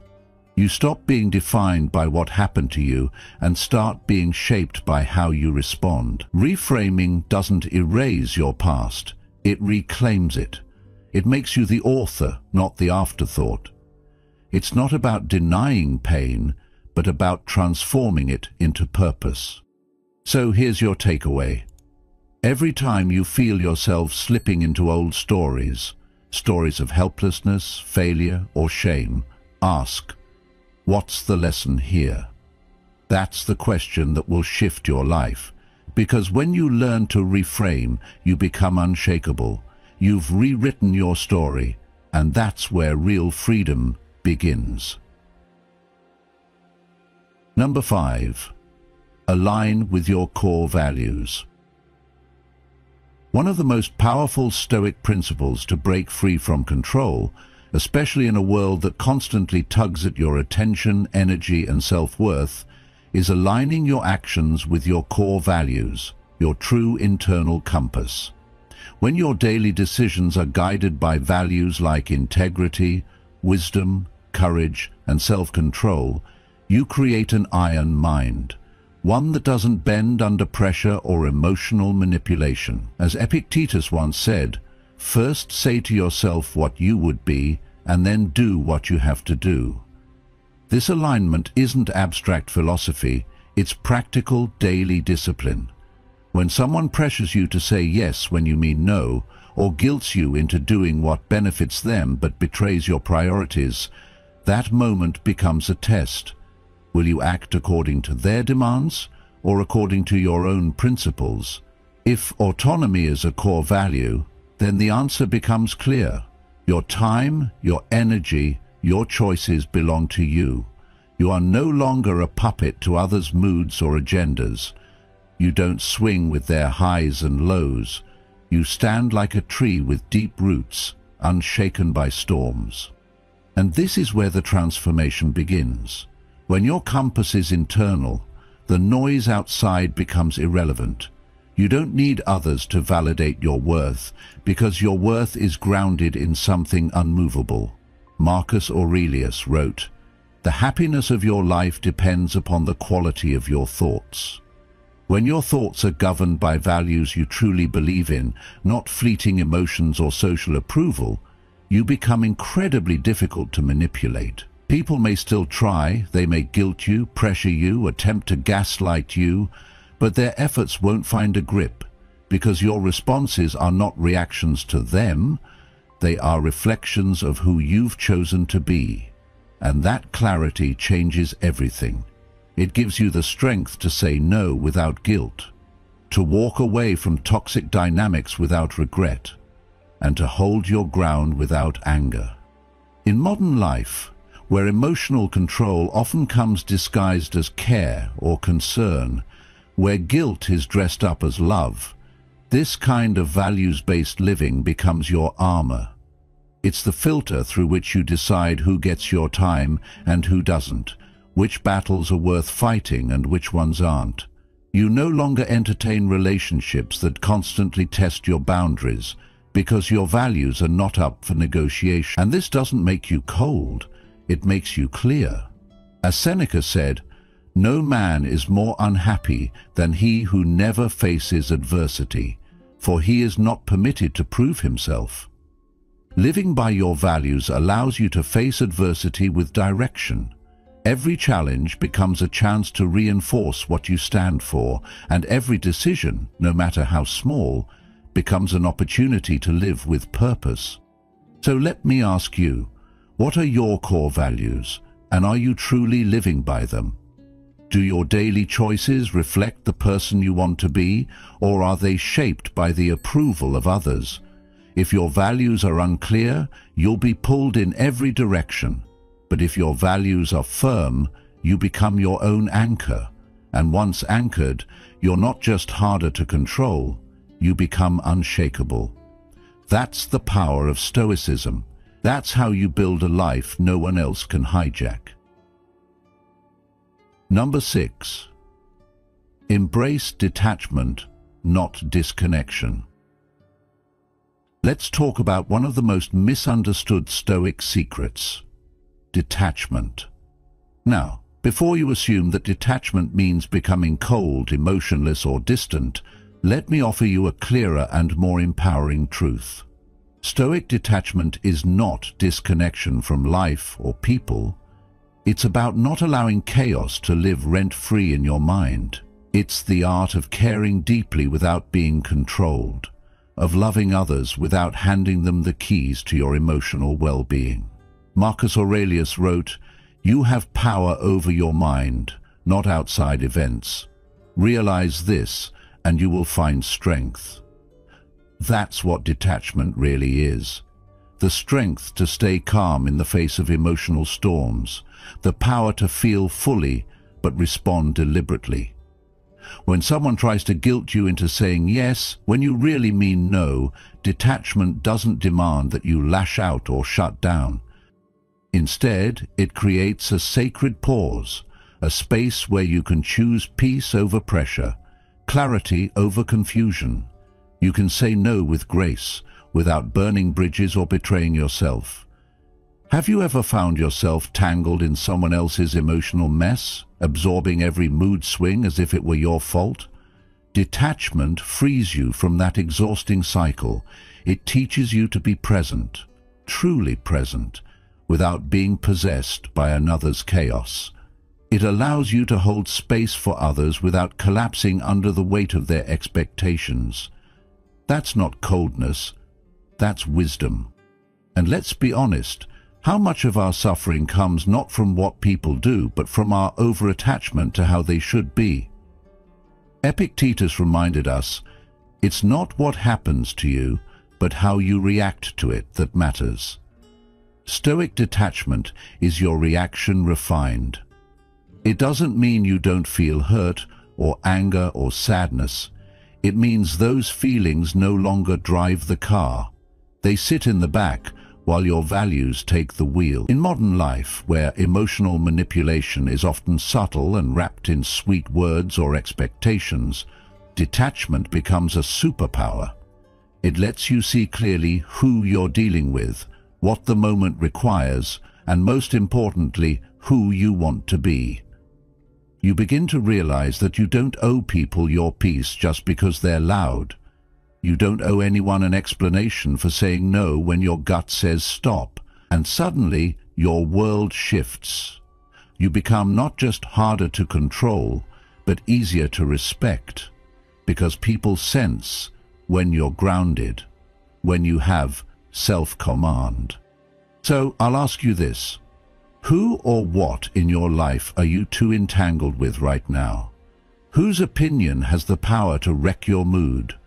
What situations are pulling you out of your center?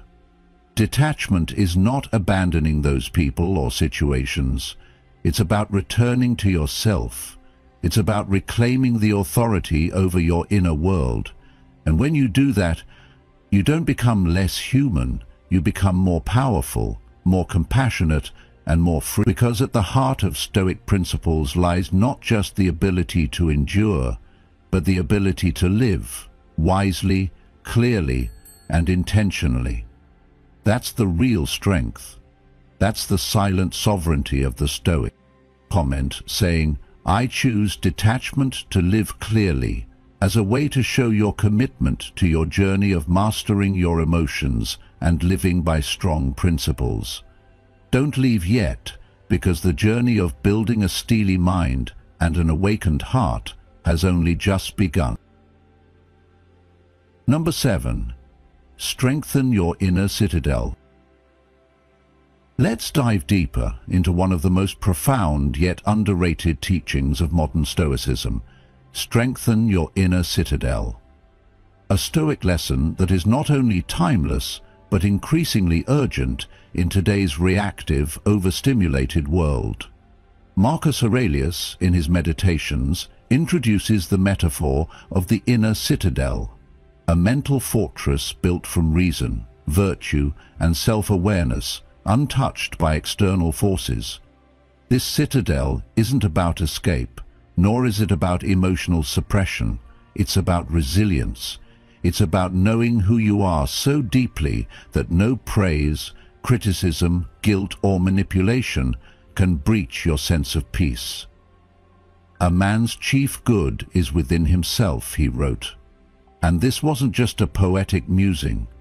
It was a directive to shift your focus inward, to stop outsourcing your stability to circumstances or people. The more you strengthen this citadel, through awareness, through deliberate practice, through living by principle, the less power the world has to shake you. And this doesn't mean becoming indifferent or unfeeling. On the contrary, it means becoming so centered that you're able to respond with clarity instead of reacting out of emotion, fear, or ego. Let me tell you a true story that illustrates this in action. Jordan, a 34-year-old creative director from Los Angeles, was once completely entangled in the emotional whims of his boss. Some days he was praised like a star. Other days he was humiliated or iced out without explanation. Jordan's mood, energy, and self-worth rose and fell based on how his boss treated him. He lived in a mental prison, constantly adapting, constantly pleasing, until one day something changed. He discovered Stoic teachings and slowly began building his inner citadel. Every morning he took 10 minutes to sit with himself, no screens, no scrolling, no noise, and reminded himself, "Only what is within me belongs to me." That one thought became his shield. The next time he was dismissed in a meeting, he didn't spiral, he didn't try to explain or chase validation. He simply breathed and asked, "Is this in my control?" When the answer was no, he let it go. That's the moment Jordan stopped being a prisoner to someone else's approval and became the sovereign of his own mind. That's not apathy, that's discipline. That's not arrogance, that's emotional clarity. And that clarity, it's contagious. It sets the tone in rooms, in relationships, in leadership. So let me ask you directly, who or what have you allowed inside your citadel that has no business being there? Whose opinions are you holding on to like gospel while your own voice is drowned out? What daily habits, comparison, overthinking, self-doubt have weakened your walls instead of fortifying them? The truth is, every time you react impulsively, every time you chase affirmation or feel the urge to explain your worth, you're propping that door open to the world's chaos. But every time you pause, center yourself, and act from intention, you're adding another brick to your fortress. And that's how mastery is built. Not in one breakthrough moment, but in the daily, quiet decisions to return to yourself. Seneca said it best, No man is more free than he who is master of himself. Freedom is not found in getting people to agree with you, follow you, or admire you. It's found in not needing any of that to feel whole. When you live from your inner citadel, you're no longer dragged into petty arguments, you're no longer triggered by every opinion or judgment, and you stop living reactively. You start leading with calm conviction. You start listening without absorbing. You start responding with reason, not ego. And this doesn't just make you emotionally stronger, it makes you unshakable. The kind of person who can walk into any situation, any challenge, any relationship, and remain centered. Because that's what the Stoic does. They don't try to control the world. They master the self, and in doing so, they gain something far more powerful than control. They gain freedom. So here's your challenge and your invitation. Take 5 minutes today, just 5, and visit your citadel. Ask yourself, what am I allowing in that doesn't belong? Write it down, reflect, and then start guarding that space with purpose, because your mind, your peace, your character, that's sacred ground, and the more you build it, the less the outside world can shake it. That's not just a mindset, that's a way of life. That's Stoicism in action. By aligning yourself with your core values and using the techniques of Stoic philosophy, you will become unshakable.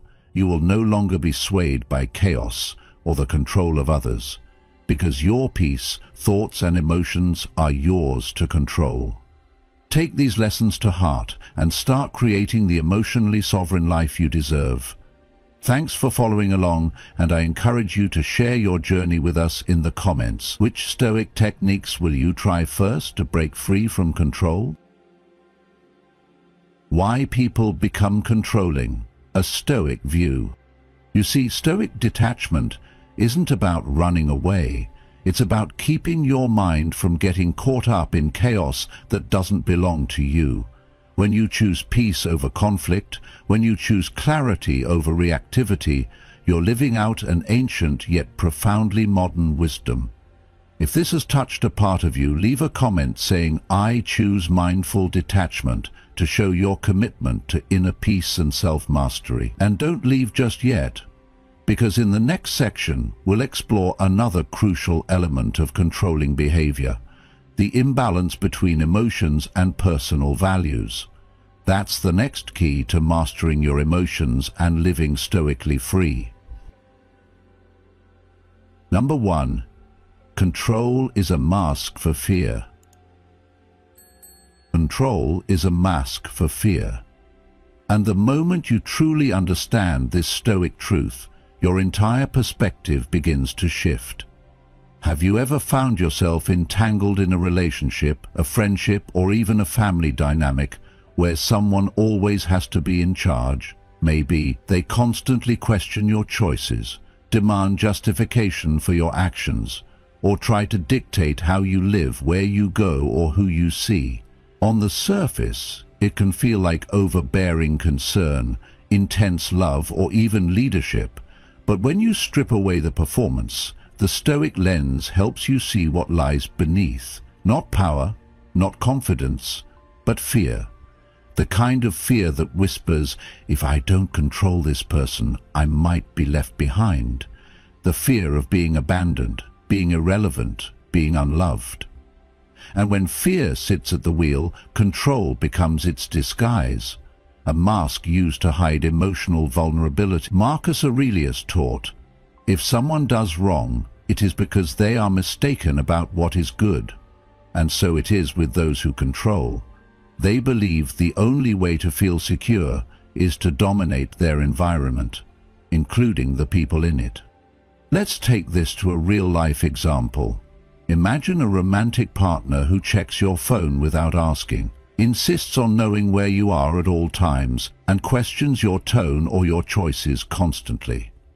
They might say it's love, that it's care, but if you look deeper, you'll see they're not guarding you, They're guarding themselves from the idea of being rejected, of being unimportant. Their fear turns into behavior that tries to tether you to their insecurity. But here's where the Stoic insight cuts through the fog. Once you see that their controlling actions are not about your inadequacy, but their fragility, you stop trying to meet impossible expectations. You stop explaining yourself into exhaustion. You stop fighting battles that were never yours to begin with. Epictetus wrote, "Freedom is the only worthy goal in life. It is won by disregarding things that lie beyond our control. And the greatest freedom you can reclaim is the freedom from needing to manage someone else's emotional instability." When you realize that control is rooted in fear, you gain clarity, and with clarity comes peace. Instead of reacting with frustration, you pause and see the behavior for what it is, a defense mechanism. You understand that their anxiety belongs to them, not you. You can care, yes, but from a distance that honors your peace. You stop participating in the dynamic where your every move is questioned, where your self-worth is tied to their approval. And most importantly, you stop internalizing their fear as your failure. The moment you stop feeding their fear with your reactions is the moment you take back your power. Seneca said, "No man is crushed by misfortune unless he has first been deceived by prosperity." And in this context, no person is drained by control unless they first believed that control is love. But it isn't. Love breathes, control suffocates. And when you recognize that, you no longer confuse the two. So, I want to ask you, genuinely, where in your life are you mistaking control for care? Who in your world is operating from fear, cloaked as dominance? And what would it feel like, truly feel like, to stop reacting, to let go of their expectations, and to root yourself instead in emotional clarity? This doesn't mean you don't care. It means you care without surrendering your soul. It means you can observe their fear, acknowledge it, and still choose peace. The Stoic path isn't about suppressing emotion. It's about channeling it with wisdom. It's about knowing that some battles are not worth fighting, not because you're weak, but because you're strong enough to walk away. When you no longer try to fix what is not yours to fix, you begin to master the art of emotional independence. And this is the deeper Stoic lesson. When you see control for what it truly is, fear in disguise, you stop trying to win someone's approval and start winning back your own freedom. You create space between their fear and your peace, and in that space, you can breathe again. You can think clearly. You can act wisely, because you are no longer ruled by their fear or your reaction to it. That is the power of understanding. That is the gift of Stoic detachment. And that, my friend, is what it means to lead your life with purpose, peace, and inner strength. So the next time control shows up disguised as love, ask yourself, whose fear is this, and why should I carry it? Number 2, they lack internal order. One of the most profound realizations you can take from Stoicism is that people who obsessively try to control others are often fighting a deeper war within themselves. Underneath their need to micromanage, their sharp tone, their manipulation, there's usually a storm they can't name, a lack of internal order, emotional discipline, and clarity. On the outside, they may appear confident, forceful, even charismatic, but Stoicism invites us to look beneath the surface. Marcus Aurelius once said, "If someone can prove me wrong and show me my mistake in any thought or action, I shall gladly change. For I seek the truth by which no one was ever truly harmed." That kind of openness requires stability inside, but many people don't want truth. They want control. because they feel out of control on the inside. Take the example of a manager who insists on overseeing every single detail. At first, you might think they don't trust you, or that they're disrespecting your judgment. And maybe that's true in part. But what if that obsessive control isn't about you at all? What if it's about their own fear of failure?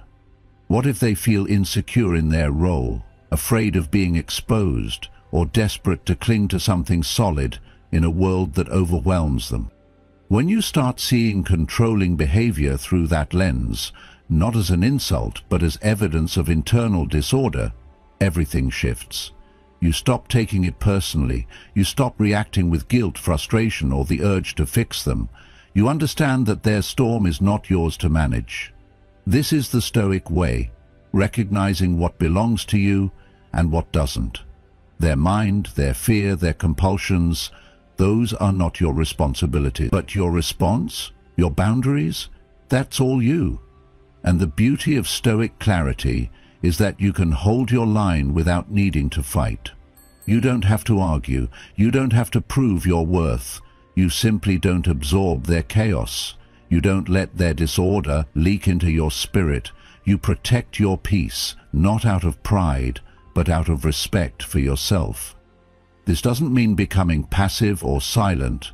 It means becoming grounded. You can say no, you can walk away, you can draw a line, but you do it from calm, not from anger.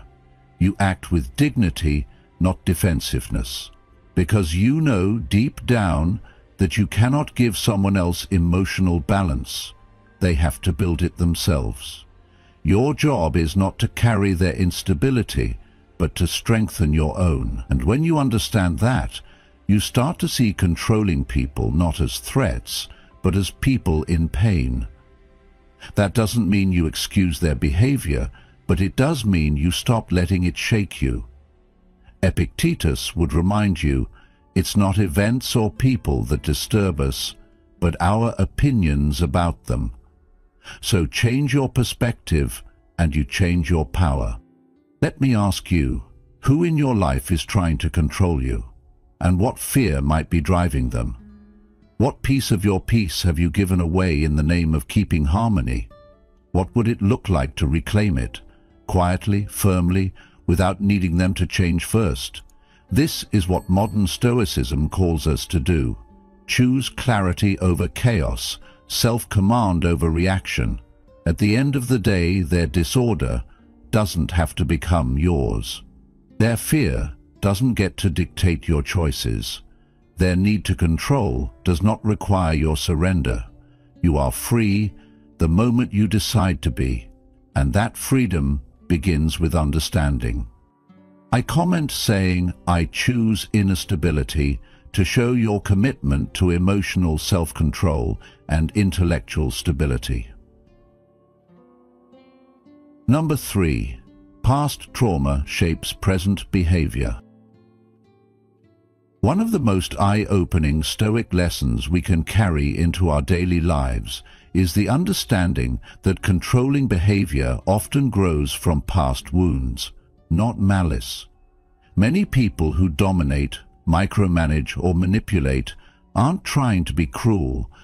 They're trying, often unconsciously, to prevent history from repeating itself. When someone's been deeply hurt, perhaps abandoned in childhood, betrayed in a relationship, or rendered powerless in a life-altering moment, they may cling to control as a shield.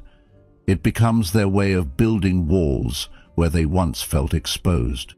Take, for instance, a man I once coached, who, after discovering his first partner had been unfaithful, began tracking every move of his next girlfriend, checking her phone, questioning every delay.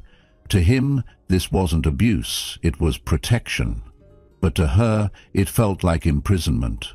This is where modern Stoicism offers profound clarity. Epictetus once said, "It's not what happens to you, but how you react to it that matters." And in this case, the reaction to pain turned into a habit of control. Now, if you're on the receiving end of that behavior, you have a choice. You can react with resentment or recognize the deeper source, not to excuse it, but to disarm its power over you. The Stoic response is not to mirror their fear with your own frustration, but to step back with awareness. When you see that their actions are driven by unhealed hurt, your need to take it personally dissolves. You begin to protect your peace without building resentment. You can say no without rage, walk away without drama, and hold space for truth without carrying their baggage. Ask yourself this: who in your life may be controlling not because they are evil, but because they are wounded? What would it feel like to see their behavior as a reflection of their past, rather than a reflection of your worth? That shift in perspective allows you to respond from strength, not defensiveness. You're no longer caught in their emotional web, because you've chosen to see clearly. This is the heart of modern Stoicism, recognizing that pain might shape someone's behavior, but it does not have to shape your response. So, what's the takeaway? First, realize that many people act out of fear disguised as control. Second, don't make their story your story. You are not responsible for healing their past, but you are responsible for how you protect your present. Set boundaries with compassion, speak your truth without cruelty, and most of all, don't let someone else's trauma hijack your clarity. When you understand that even the strongest seeming control freaks may be operating from a place of hidden hurt, you no longer feel the need to win the argument or fix them. You rise above the emotional game and live from your own sense of peace and purpose. That's not weakness, that's wisdom. Number 4. Ego craves superiority. Ego craves superiority, and understanding this truth through the lens of Stoicism can fundamentally shift how you see control, not only in others, but within yourself. The ego doesn't want balance, and it certainly doesn't want humility. The ego thrives on hierarchy. It seeks to place itself just one level above others, not for the sake of justice or truth, but for the illusion of significance. When someone becomes controlling, it's often because their self-worth is so unstable that the only way they know how to feel important is by making others feel small. This isn't real strength. It's a fear-based performance, an attempt to dominate because they've never learned how to lead themselves. You've likely seen this in action: the person who always interrupts to add their opinion, who corrects others in public not out of concern but to showcase superiority, who insists on being right even when it doesn't matter. They need to win, to impress, to prove. But beneath that surface lies a deep, hidden insecurity that says, if I'm not seen as better, I might be seen as nothing. Stoicism exposes this dynamic for what it is. As Marcus Aurelius wrote, ambition means tying your well-being to what other people say or do. Sanity means tying it to your own actions. And that's exactly where Stoicism guides us, away from the game of ego and back to the ground of self-mastery. Control rooted in ego isn't always loud or obvious. Sometimes it's subtle, even manipulative, a backhanded compliment, a look of disapproval, a dismissive tone meant to shrink you in conversation. These are all tactics of a mind that hasn't learned to feel whole without hierarchy. And the real danger, if you're not careful, you get drawn into their game. You start reacting, defending, proving, trying to reassert your value by playing their rules. But Stoicism gives you a different path. Epictetus said, freedom is the only worthy goal in life. It is won by disregarding things that lie beyond our control, and nothing is more out of your control than someone else's opinion of your worth. So when the ego-driven person tries to provoke you, the Stoic response is not indifference, it's disciplined non-reaction. It's staying calm, grounded, and unshaken because you already know who you are. You don't need the room to validate it. You don't need applause, approval, or agreement to stay rooted in your truth. Consider what would happen if you stopped participating in the endless power play. What if you didn't respond to the jab? What if you let the correction pass without rebuttal? What if you simply smiled and walked away from the need to be right? The ego hates this. It wants a fight. It wants a stage. But when you offer none, something powerful shifts. Not just in the room, but in you. You rise, not through superiority, but through sovereignty. You become untouchable, not because you're above anyone, but because you no longer feel the need to prove you're not beneath them. You stop measuring your value by how many arguments you win, and start measuring it by how little those arguments matter to your peace. Let's bring this into real life. Maybe you have a boss who always has to be the smartest person in the room, or a friend who can't celebrate your wins without inserting their own story, or a partner who undermines your confidence under the guise of just being honest. These are not rare personalities. They're just insecure egos in disguise. The key is to notice the pattern without becoming part of it. Ask yourself, am I about to respond because I feel threatened? Do I need to be right, or can I let this pass and keep my center? Your silence can be a shield. Your restraint can be a statement. You're not being weak. You're practicing strength the ego doesn't understand. Seneca once said, "He who is brave is free." And bravery today might look like walking away from the performance, the pride and the pedestal building, and returning to your own values instead. So I'll ask you directly, who in your life triggers that urge to prove, to react, to assert yourself? And what would it feel like to no longer need to react at all? What would it feel like to step outside the entire framework of dominance and simply exist, grounded, calm, and unbothered? Your power lives in stillness, your clarity lives in humility, and your peace lives in the space where ego once tried to sit on the throne. Let it go, and step into the kind of inner freedom that no debate, no comparison, no hierarchy can touch. That's the real elevation. That's the Stoic way. Number 5. Stoicism teaches compassion without compliance. Let's get one thing straight.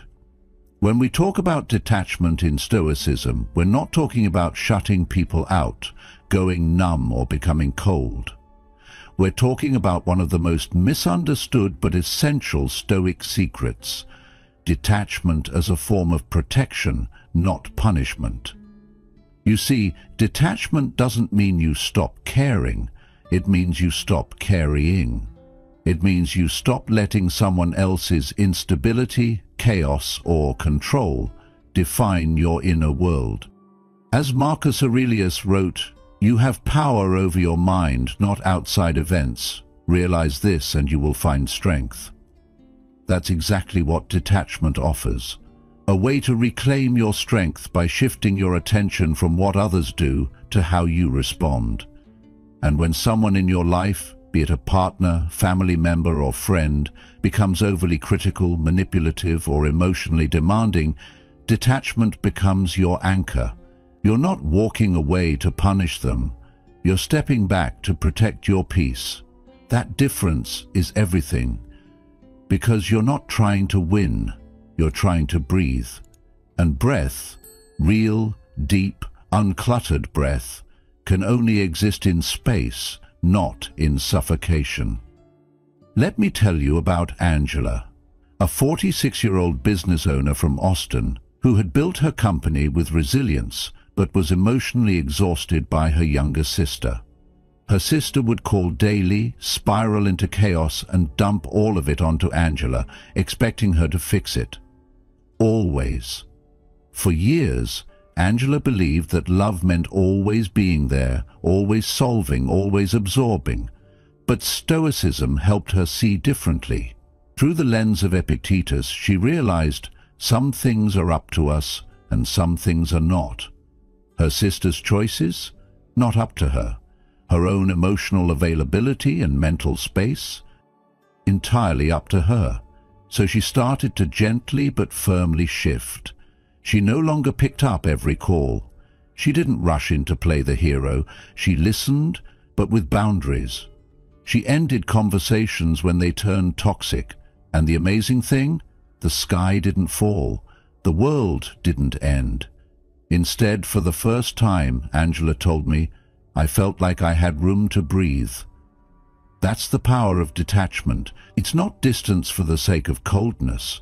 It's space for the sake of sanity. And in that space, love becomes clearer, more honest, less exhausting. You love people not by losing yourself, but by refusing to enable patterns that destroy both of you. So let's reflect. How often do you find yourself drained, pulled into someone else's storm, feeling responsible for their comfort, their reaction, their mood? When you start to detach, you're not abandoning them. You're abandoning the illusion that you're in charge of how they feel. And that's liberating. As Seneca said, "He who is brave is free." And this kind of bravery, the bravery to stand still while others push and pull, is a quiet rebellion in a world addicted to emotional entanglement. When you say, "No, I won't carry this anymore," you're not saying you don't care. You're saying, "I care enough to stay whole." And that wholeness becomes the foundation for every decision, every conversation, every boundary you set going forward. Detachment in the Stoic sense isn't emotional indifference, it's emotional discipline. It's seeing things as they are, not as your emotions want them to be. It's having the courage to witness someone's pain without letting it consume you, to see manipulation, guilt-tripping, or neediness for what it is, and then calmly choose your next move. How often have you confused being good with being endlessly available? How many times have you mistaken silence for peace, when really you were just suppressing your exhaustion? Detachment is your way out of that trap. It says, "I'll still be here, but I'll be here on my terms, not as a fixer, not as a sponge, but as a whole human being." And yes, you might be misunderstood. People might call you cold. That's okay. You're not here to be understood by everyone. You're here to be at peace with yourself.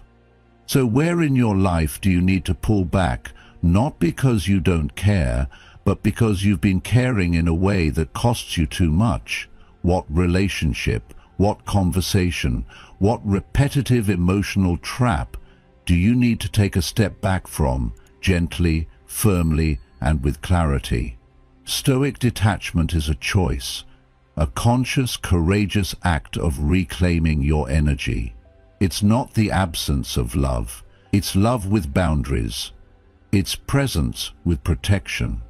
And it's the daily decision to live from a place of calm clarity rather than reactive chaos. That's not punishment. That's peace. That's purpose. That's the quiet power of being untouchable.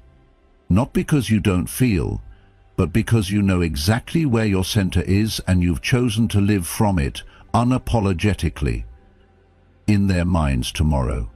Stoicism teaches us to offer compassion without surrendering our boundaries. It's about understanding others' struggles while maintaining our peace and self-respect. It's not about fixing them, but about staying true to ourselves. Let's see how many of you can embrace this powerful Stoic lesson. Number 6. Detachment protects, not punishes. Let's clear up a powerful misconception. Detachment, in the true Stoic sense, is not an act of cruelty, coldness, or emotional distance. It is not a silent treatment designed to punish or wound others. It is, in fact, one of the most compassionate and courageous decisions you can make, to protect your peace, to safeguard your mental clarity, and to preserve your soul from being consumed by another person's chaos. This is one of the core Stoic secrets. That detachment is not escape, but strength. When someone becomes overly controlling, manipulative, or emotionally erratic, the Stoic doesn't enter into the storm with them. The Stoic doesn't absorb the drama to prove love or loyalty. Instead, they take a deliberate step back, not to abandon, but to remain whole. And in doing so, they align with the timeless wisdom of Marcus Aurelius, who wrote, "The tranquility that comes when you stop caring what they say, or think, or do." Detachment is the space you create between your spirit and someone else's instability, not to run away from connection, but to anchor yourself deeper in truth. It is the calm that says, "I am not here to be pulled under by waves I didn't create." If you've ever found yourself in a relationship, romantic, familial, professional, where someone constantly critiques you, drains your energy, pressures you to be who they want instead of who you are, or manipulates your emotions to maintain control, then you understand the cost of emotional overexposure. You may have told yourself it was love, loyalty, or duty to remain so available, but you stop justifying your boundaries. You stop apologizing for your space. You stop offering your emotional bandwidth like it's an open buffet. And that withdrawal, that stillness, it's not revenge, it's a message. My peace is sacred, and it is not up for auction. Let me bring this to life for you with a story. Angela, a 46-year-old entrepreneur from Austin, Texas. Angela had built a business from the ground up, mastered marketing, hired a thriving team, and created a life many admired. But privately, she was suffocating. Her younger sister would call at all hours, spinning through crisis after crisis, pouring her drama into Angela's life like a flood. Angela believed being a good sister meant absorbing it all. That's what she was taught. That love meant endless sacrifice. But Stoicism entered her life like a quiet breeze, and something began to shift.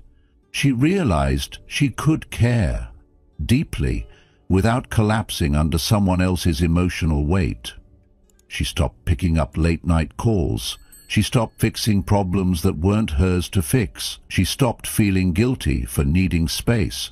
And most importantly, she made peace with being misunderstood. For the first time, she told me, I felt like I could breathe, like I could be present for someone without losing myself. That is the gift of Stoic detachment. This is where the Stoic closes the gate, not with force, not with cruelty, but with wisdom. The gate doesn't shut out love, it shuts out dysfunction, it filters what comes in. You begin to see the situation not through emotional fog, but through the lens of reason. You realize that every moment of clarity costs energy, and not every demand deserves your response. You begin to ask yourself powerful questions. Is this request aligned with who I am? Is this a conversation, or is this a trap? Am I being drawn into a storm that's not mine to weather? And in asking those questions, you reclaim your power. You stop being a character in someone else's emotional script and start becoming the author of your own piece. Where in your life are you over-engaged in someone else's dysfunction, mistaking emotional over-involvement for care? Where are you sacrificing your well-being to maintain someone else's comfort? And what would it feel like to lovingly, firmly step back, not to punish, but to protect your soul? The Stoic doesn't shut off their heart, they center it. They don't stop caring, they start caring wisely, because the true cost of constant emotional involvement is often invisibility. You lose sight of yourself trying to keep someone else from falling apart. But detachment invites you back to yourself. In that space, you rediscover your voice, your strength, your clarity. So the next time someone calls your detachment cold, let them. You know it's not cold, it's calm. You know it's not withdrawal, it's wisdom. And if they can't understand that, perhaps they were never really looking to know you, they were looking to keep using you.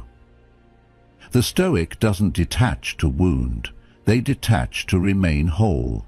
And in that wholeness they become unshakable, free from guilt, free from manipulation, and rooted in a peace that no chaos can penetrate. That's not punishment. That's the power of purpose. That's Stoicism. So when you understand that control doesn't come from power, but from fear, inner turmoil, or unhealed wounds, you no longer see yourself as a victim of that behavior. You become the observer, the keeper of your own peace. Stay with me. The next part will open up a new depth to the power of inner clarity and the art of setting boundaries without conflict. How to set boundaries without guilt. Stoic wisdom applied. In a world where people feel increasingly caught up in the expectations, emotions, and manipulation of others, learning to set boundaries is not just a life skill, it's a journey back to your core values. According to Stoic thought, boundaries are not barriers that separate, but maps that help you live in accordance with what you believe in, without being overwhelmed by external pressures. That means you don't need to control anyone, but you must be clear with yourself, from defining what is unacceptable to saying no firmly and remaining calm in the face of resistance. You are learning to live not to please others, but to maintain inner peace. The journey is not easy, but it is the only way to live intentionally, with inner strength, as a true Stoic. Number 1. Know what you will and won't accept. Know what you will and won't accept.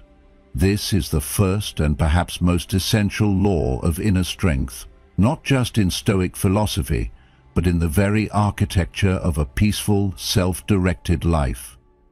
It's not about being rigid or cold. It's about being clear, because if you don't set your own boundaries, the world will do it for you. And the world is rarely gentle. One of the most empowering truths taught by the Stoics is that you have the power to determine the quality of your life by choosing what you allow and what you refuse to tolerate. Epictetus laid it out simply. First say to yourself what you would be, and then do what you have to do. He's not telling you to wish or dream. He's telling you to decide, because the moment you know who you are and what you stand for, everything that doesn't match that vision becomes easier to say no to, and everything that aligns with it becomes your compass. The tragedy is that many of us wander through our lives overloaded, resentful, anxious, not because we lack the time or energy, but because we never paused to name our limits. We never defined our emotional no-go zones. And in doing so, we unknowingly surrendered our peace to whoever decided to cross those undefined lines. So let's pause here and reflect. What behaviors, patterns, or people pull you out of alignment with who you're striving to become? Is it the co-worker who piles tasks on you because you've never drawn a line? Is it the family member who calls only to unload drama? Is it the endless need to be available to everyone, everywhere, at every time, because you've confused kindness with obligation? When you name these things, not with anger, but with clarity, you begin the work of reclaiming your space. Think of it like this. If someone walked into your house and rearranged your furniture every day, at some point you'd say, "Stop, this is my space." Why don't we do the same with our time, our energy, our emotional bandwidth? The Stoics weren't focused on controlling others, they were obsessed with mastering themselves. And one of the greatest acts of self-mastery is knowing what you stand for and refusing to abandon it for approval. Let me give you a modern example. Jason, a mid-level manager in a tech company, was drowning in extra work. He was the guy who always said yes, stayed late, picked up the slack and never complained. But over time, resentment built up. He felt invisible, unappreciated, and deeply burned out. Then, during a quiet weekend when he finally had time to breathe, he came across a passage from Marcus Aurelius. If it is not right, do not do it. If it is not true, do not say it. That line hit him. He realized he had been living out of alignment, doing things that weren't right for him just to be seen as a good guy. The next Monday, when a colleague tried to drop another project on his plate, Jason simply replied, "I can't take that on." No anger, no explanation, just clarity. And for the first time in months, he walked away from a conversation feeling free instead of defeated. That's the Stoic mindset in practice. Not loud, not aggressive, but unshakably rooted in principle. Now, let's turn that mirror to you. Where in your life are you saying yes with your mouth but no with your heart? Where are you bending to fit into roles or expectations that were never truly yours to begin with? The beauty of Stoic boundaries is that they don't require permission or applause. They require presence and principle. And yes, people may push back, they may resist, they may call you difficult or cold. Let them. Your job is not to make everyone comfortable. Your job is to live with integrity. And that kind of quiet firmness, the kind that doesn't shout, doesn't explain, doesn't waver, is rare. It's what the Stoics called an iron mind. Not hard in the sense of being cruel, but hard in the sense of being unyielding in the face of pressure, manipulation, or guilt. So here's what I want you to take with you. Your peace begins where your boundaries do. Every time you say no to what drains you, you're saying yes to what defines you. You're not pushing people away, you're pulling your true self closer. You're not being difficult, you're being deliberate. Boundaries are not about being in control of others, they're about being in control of yourself. And when you practice this kind of inner discipline, something powerful happens. You stop needing validation, you stop over-explaining, you stop shrinking, you grow. Not by pleasing others, but by aligning with your core. This is modern Stoicism in action, not in books or quotes, but in the daily decisions you make to honor your values, protect your energy, and live a life that reflects who you truly are. Now, ask yourself this. What would shift if you finally stopped saying yes out of fear and started saying no out of strength?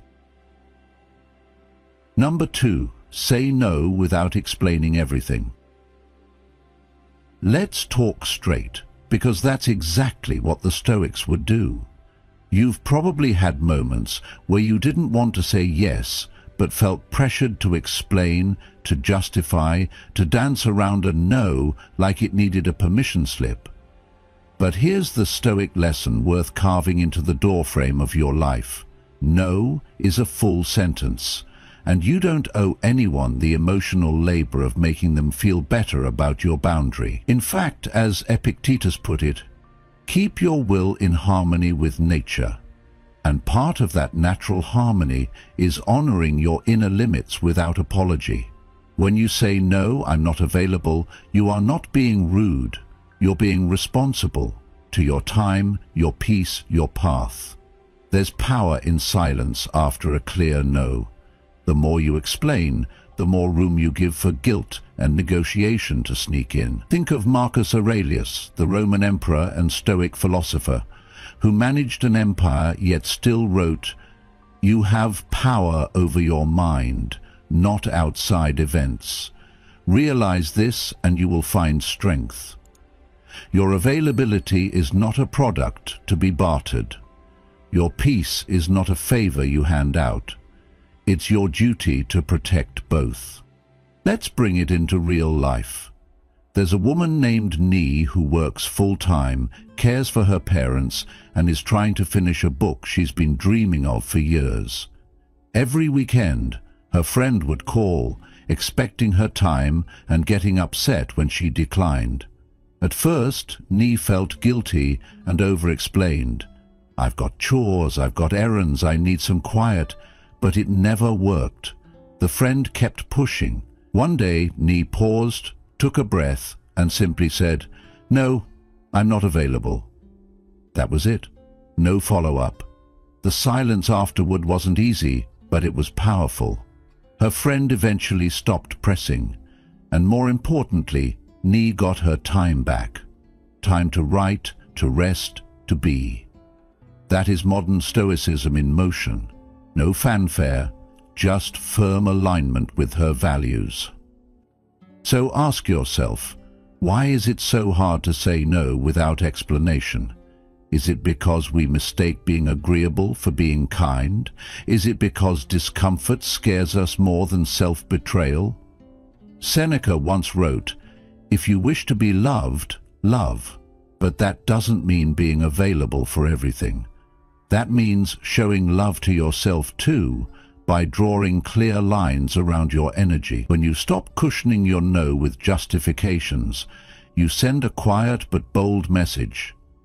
I trust myself to decide what's right for me."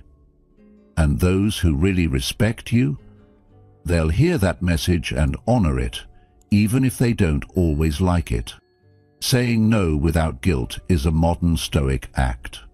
It's how you stop being a passenger in your own life and start steering with purpose. The world doesn't need more people who say yes to everything. It needs people who live intentionally, who protect their peace like a sacred space, who aren't afraid to disappoint someone if it means staying true to themselves. That kind of clarity isn't just respectable, it's magnetic. So next time the moment comes, remember, you don't have to justify your boundary, just hold it, and watch how your confidence grows in the silence. That's the quiet fire of Stoicism. Take this with you today.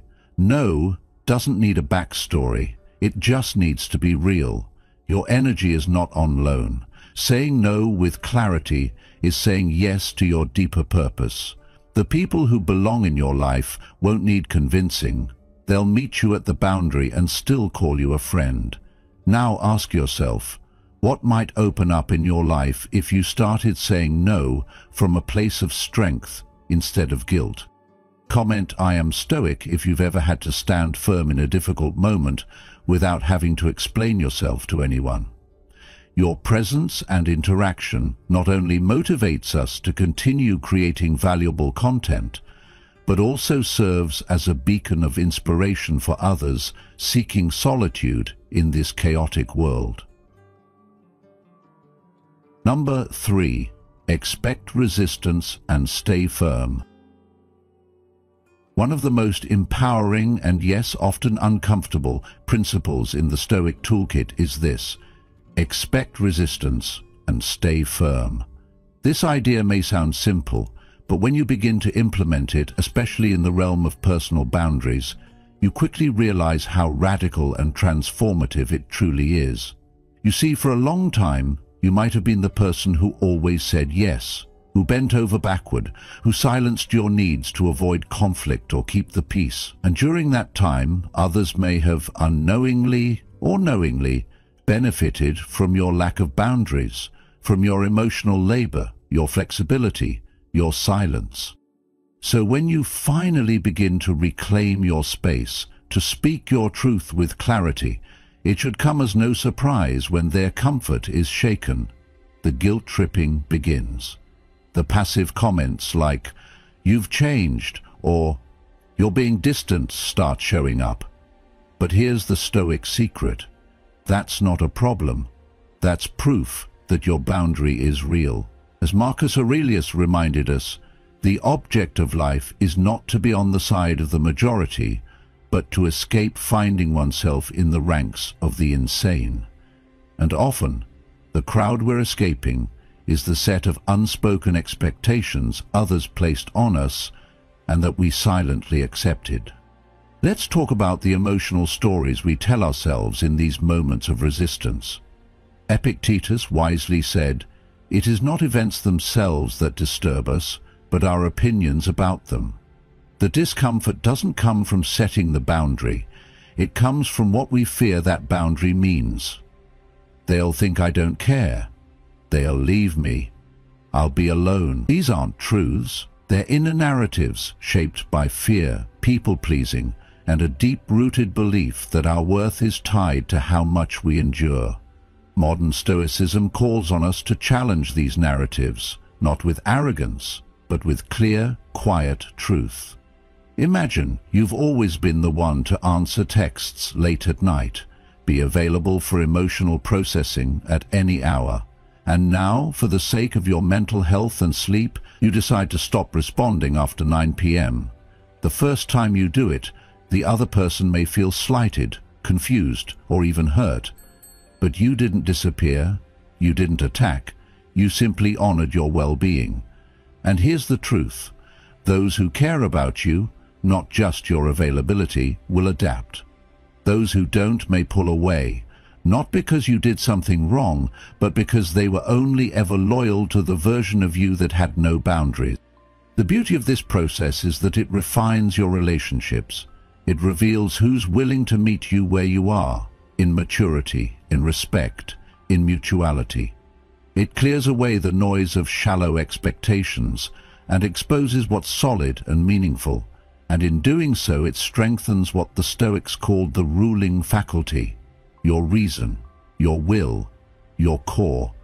Seneca once wrote, "He is most powerful who has power over himself." Staying firm when someone pushes your limits is not about resisting them, but about reinforcing yourself.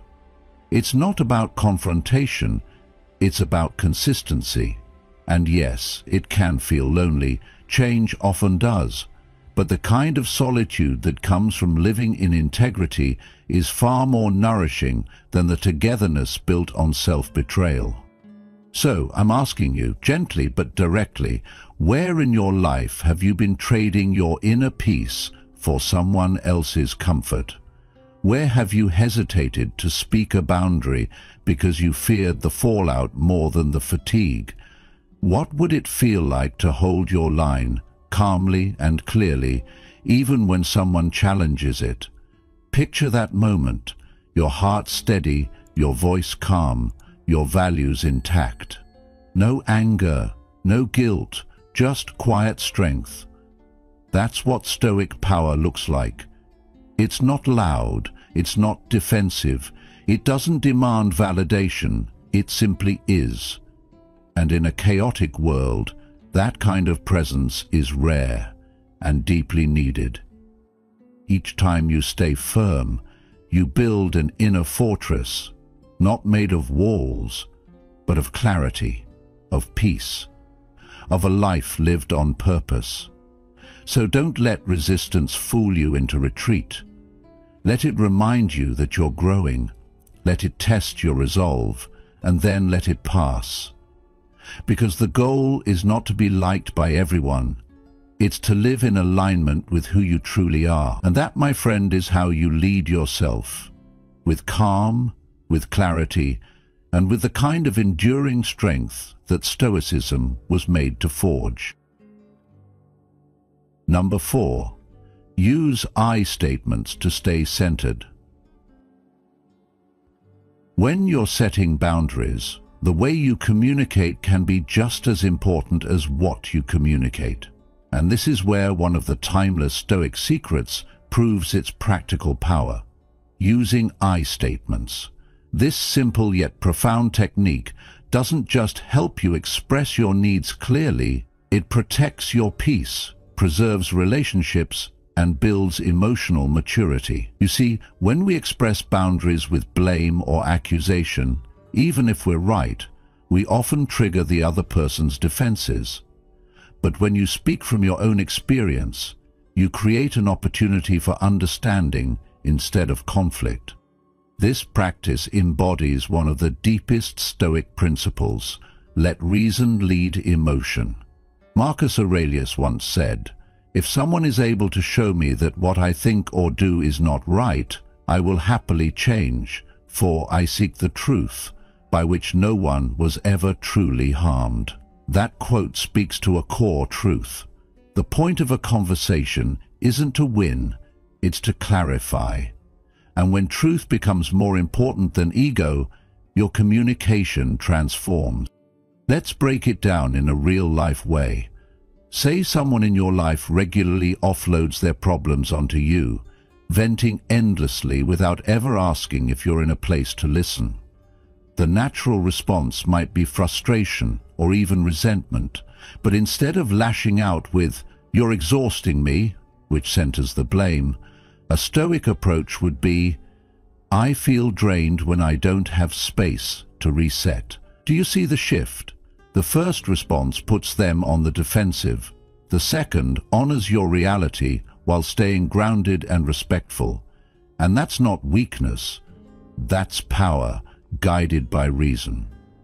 In the world of modern Stoicism, this is what we call emotional clarity. The ability to speak your truth without trying to manipulate someone else's reaction. You're not asking for approval, you're stating your position calmly and directly. Now, I know what you might be thinking. Can changing a few words really make a difference? Absolutely, but like all things Stoic, it requires consistency. Using I statements is not just a softer communication tool, it's a training ground for self-mastery. Every time you speak from your center rather than from reactivity, you're building your iron mind. You're saying, "I will own my truth," without needing to control yours. This is where Epictetus comes in. We cannot choose our external circumstances, but we can always choose how we respond, and choosing to respond with presence rather than power changes everything. Let's be honest, some people won't like your calm boundaries. They may push back. They may interpret your self-respect as selfishness. But that's okay, because as Seneca wisely put it, no man is more unhappy than he who never faces adversity, for he is not permitted to prove himself. Discomfort is not a sign that you're doing something wrong, it's proof that you're growing, learning to walk the fine line between strength and sensitivity, between truth and kindness. And the more you practice speaking from this grounded place, the more you'll notice something subtle but life-changing. People begin to treat you with more respect, not because you demanded it, but because you modeled it. So let me invite you into reflection. Where in your life have you been communicating in blame when what you really needed was to express your truth? Who in your life needs to hear not your frustration, but your experience, clearly, calmly, and without guilt? It might feel strange or even vulnerable at first, but what if that vulnerability is actually your strength? The Stoics weren't about suppressing emotions, they were about refining them. They didn't speak loudly to dominate, they spoke clearly to connect.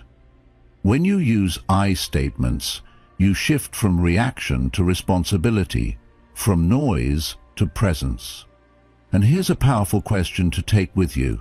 Next time tension rises, will you ask yourself, what's true for me, and how can I say it with clarity, not blame? That one pause, that one moment of awareness can change not just a conversation but a whole relationship dynamic. That is the real gift of Stoic living, not to overpower others, but to master yourself.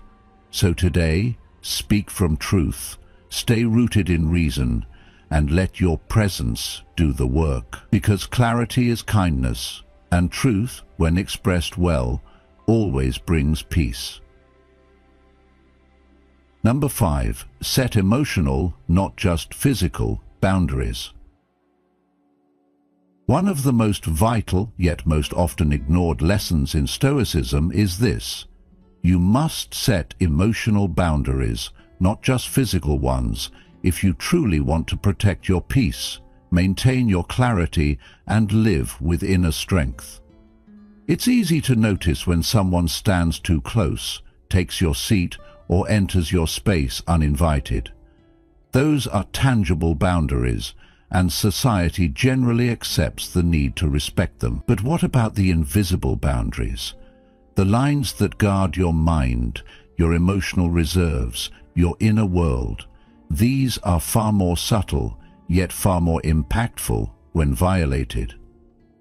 Modern Stoicism teaches us that our mind is sacred space, and as Epictetus said, we suffer not from the events in our lives, but from our judgment about them. The emotional weight we carry often doesn't come from our own problems, but from the emotional debris left behind by others. Think about it. How many times have you walked away from a conversation feeling depleted, not because someone physically imposed on you, but because they emotionally unloaded on you, whether it's venting, blaming, gossiping, or spiraling in negativity? We often absorb more than we're meant to carry, and over time it becomes a silent tax on our spirit. Take Robert, a 58-year-old engineer I once worked with, who became the unofficial therapist for his younger brother. Every week his phone would light up with marathon conversations full of complaints, regrets, and anxiety, none of which were ever resolved, only repeated. Robert told himself it was his role, his duty as a brother, to always be available. Until one day, after yet another draining 2-hour call, he realized he wasn't helping, he was enabling. So with kindness and firmness he said, "I care about you, but I can't be your emotional outlet right now." That single sentence, grounded in honesty, not blame, marked a turning point. His brother didn't lash out. In fact, he began to take more responsibility for his own emotional mess. That's the power of emotional boundaries. You're not rejecting the person, you're rejecting the chaos. As Marcus Aurelius wrote, "Nowhere you can go is more peaceful, more free of interruptions than your own soul," especially if you have within it that quiet order. Emotional boundaries create that inner order. They are not walls, they are filters, allowing in what nourishes you and pausing what depletes you. Yet many of us hesitate to draw these lines. Why? Because we fear being seen as cold, distant, or selfish. But here's what the Stoics knew and what we need to remember. Empathy without boundaries becomes self-destruction. Seneca said, "Associate with people who are likely to improve you." And sometimes the way we improve ourselves is by limiting how much emotional real estate we give to those who refuse to take responsibility for their own. You can love someone deeply and still say, "Not right now." You can be supportive without sacrificing your serenity. You can be present without being pulled under. This is not disconnection. This is mature compassion. This is the wisdom that says, "I will meet you where I can, but not at the cost of losing myself." Ask yourself, who in your life consistently leaves you feeling emotionally exhausted? What conversations always seem to steal your energy instead of replenishing it? What would it look like to lovingly but firmly pause those dynamics, even for a moment? Imagine giving yourself permission to rest emotionally, just like you would physically. What would change? The truth is, your peace isn't a passive state. It's an active design, and as modern Stoicism teaches, that design is built through deliberate choices, through saying no when you mean no, through pausing when your body says it needs rest, through recognizing that your presence is a gift, not a guarantee. "He who is brave is free," said Seneca, and bravery today often means having the courage to set limits, not out of anger, but out of respect for yourself and for the life you're trying to build. So here's the invitation. Start viewing your emotional energy as sacred. Protect it as you would your most valuable possession. Speak with honesty, not resentment. Walk away when needed without guilt. Practice the quiet discipline of saying, "This isn't mine to carry." You're not cold for doing that. You're wise. You're not distant, you're discerning. And that discernment is the hallmark of Stoic strength. Remember, peace is not something that happens when life gets quiet. Peace is what you choose to protect in the middle of the noise. So what boundary will you draw today? Not to push others away, but to come home to yourself. Number 6. Boundaries are a form of love. One of the most misunderstood yet deeply transformative Stoic principles is the truth that boundaries are not about distance, they're about depth. They are not cold walls to keep others away, but respectful gates that protect what's sacred inside you, your peace, your time, your values, and your emotional balance. Especially for those of us raised to believe that love means sacrifice at all costs, or that kindness means constant availability, setting a boundary can feel selfish or unkind. But Stoicism teaches us the opposite, that real love is guided by clarity, not guilt. As Marcus Aurelius so powerfully reminds us, the soul becomes dyed with the color of its thoughts.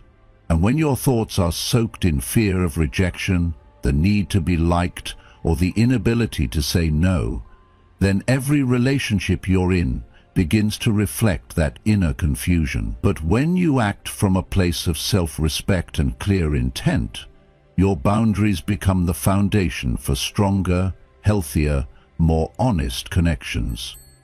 Boundaries matter because love without them turns into emotional overreach, where one person's needs overshadow the others. It becomes codependency, not connection. And respect without structure leaves people guessing, unsure of how to relate to you or how to meet your needs. Think about it.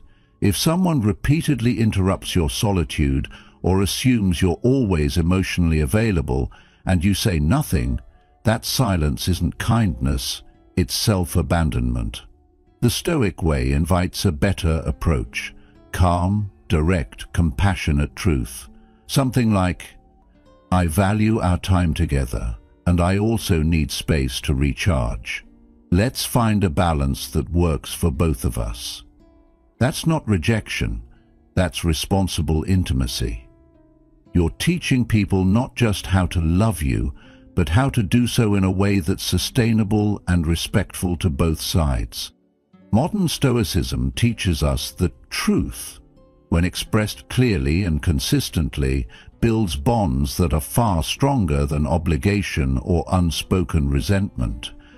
And here's what makes this practice so powerful. It removes the guesswork from relationships. People know where you stand. They know how to meet you without overstepping you. They trust that your yes is genuine because your no is respected. And when you respect your own limits, you show others it's okay to do the same. That's how you create relationships rooted in mutual respect, not silent expectation. Let me ask you, where in your life are you mistaking silence for peace, or flexibility for love? What would change if you gave yourself permission to protect your energy, not as a defense, but as a form of devotion? I've walked that path myself, nodding in conversations I didn't agree with, saying yes when every fiber of my being wanted to say no, fearing that setting boundaries would drive people away. But the truth is, the day I finally said, "This is what I need," without apology or drama, it didn't destroy the relationship, it clarified it. The people who truly cared didn't disappear, they adjusted, they listened, and for the first time I felt seen, not just accepted, but understood. That's what Stoics call building the iron mind, a mind led by clarity and reason, not pressure and reaction. A mind that can love deeply and still say no with peace. Boundaries aren't about punishment, they're about protection. They aren't barriers, they're bridges. They allow others to connect with your truth, not just your tolerance. So I'll leave you with this question. What would grow in your life if you stopped stretching yourself thin and started honoring your limits as a sacred act of love? When you live this way, calmly, clearly, and without apology, you create relationships that don't just survive, but truly thrive. That's the kind of strength Stoicism offers. Quiet, lasting, and grounded in the deepest kind of care. If you've learned to set boundaries to protect your own peace and self-worth, spread the word by commenting, "I set boundaries with love," below. Your experience may inspire others to understand that boundaries don't break love, they make it grow and strengthen it. Setting boundaries isn't disconnection, it's reconnection with your true self. It's how you protect your peace and teach others how to respect you. If this resonates, comment below. I choose to live with boundaries. For more Stoic secrets and modern Stoicism applied to daily life, don't forget to like, share and subscribe to Stoic Secrets and turn on notifications so you never miss what's next. 8. Signs you're becoming emotionally sovereign.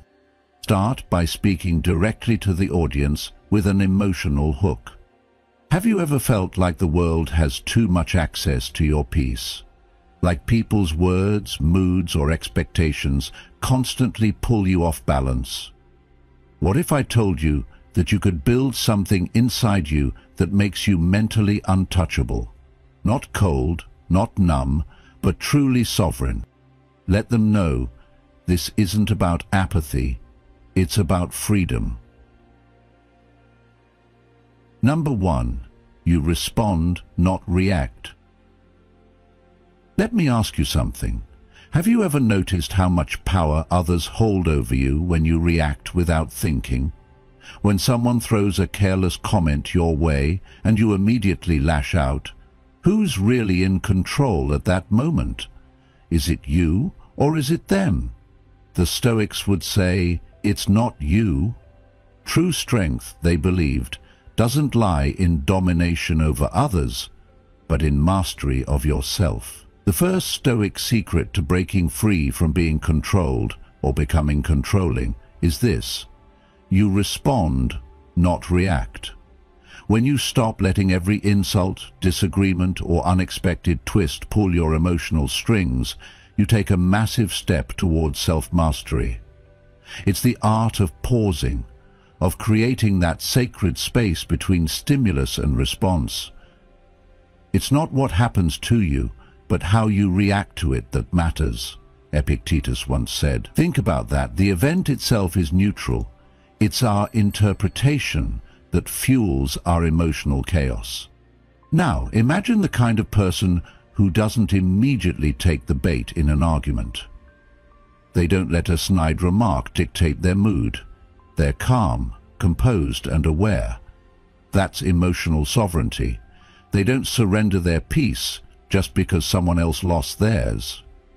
And here's the kicker. They might still respond, but it's intentional, it's clear, it's deliberate. Seneca, in one of his letters, reminds us, we suffer more often in imagination than in reality. When we react without thought, we become slaves to our perceptions. But when we respond, we reclaim our autonomy.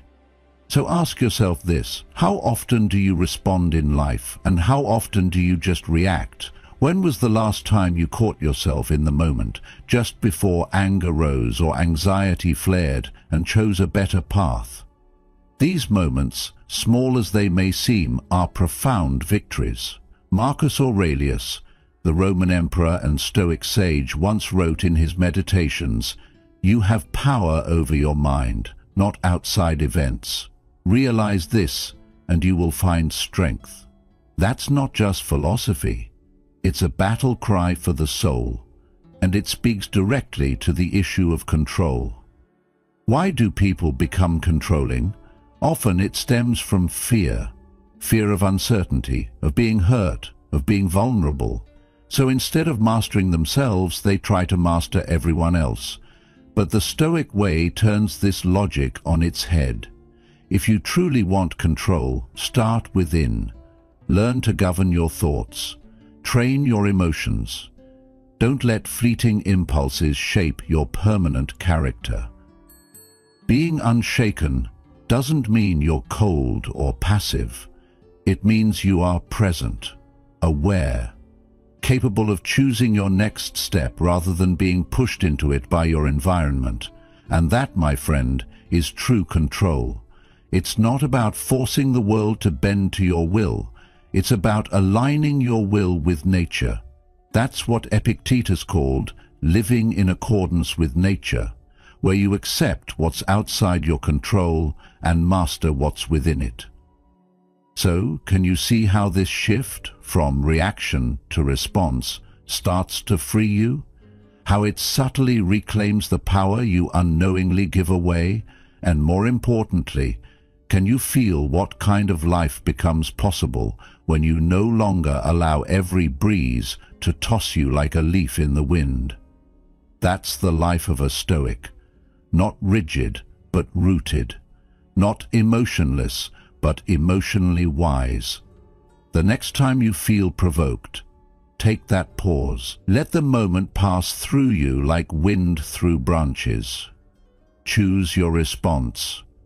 Not to suppress your feelings, but to understand them, to rule them, to refine them.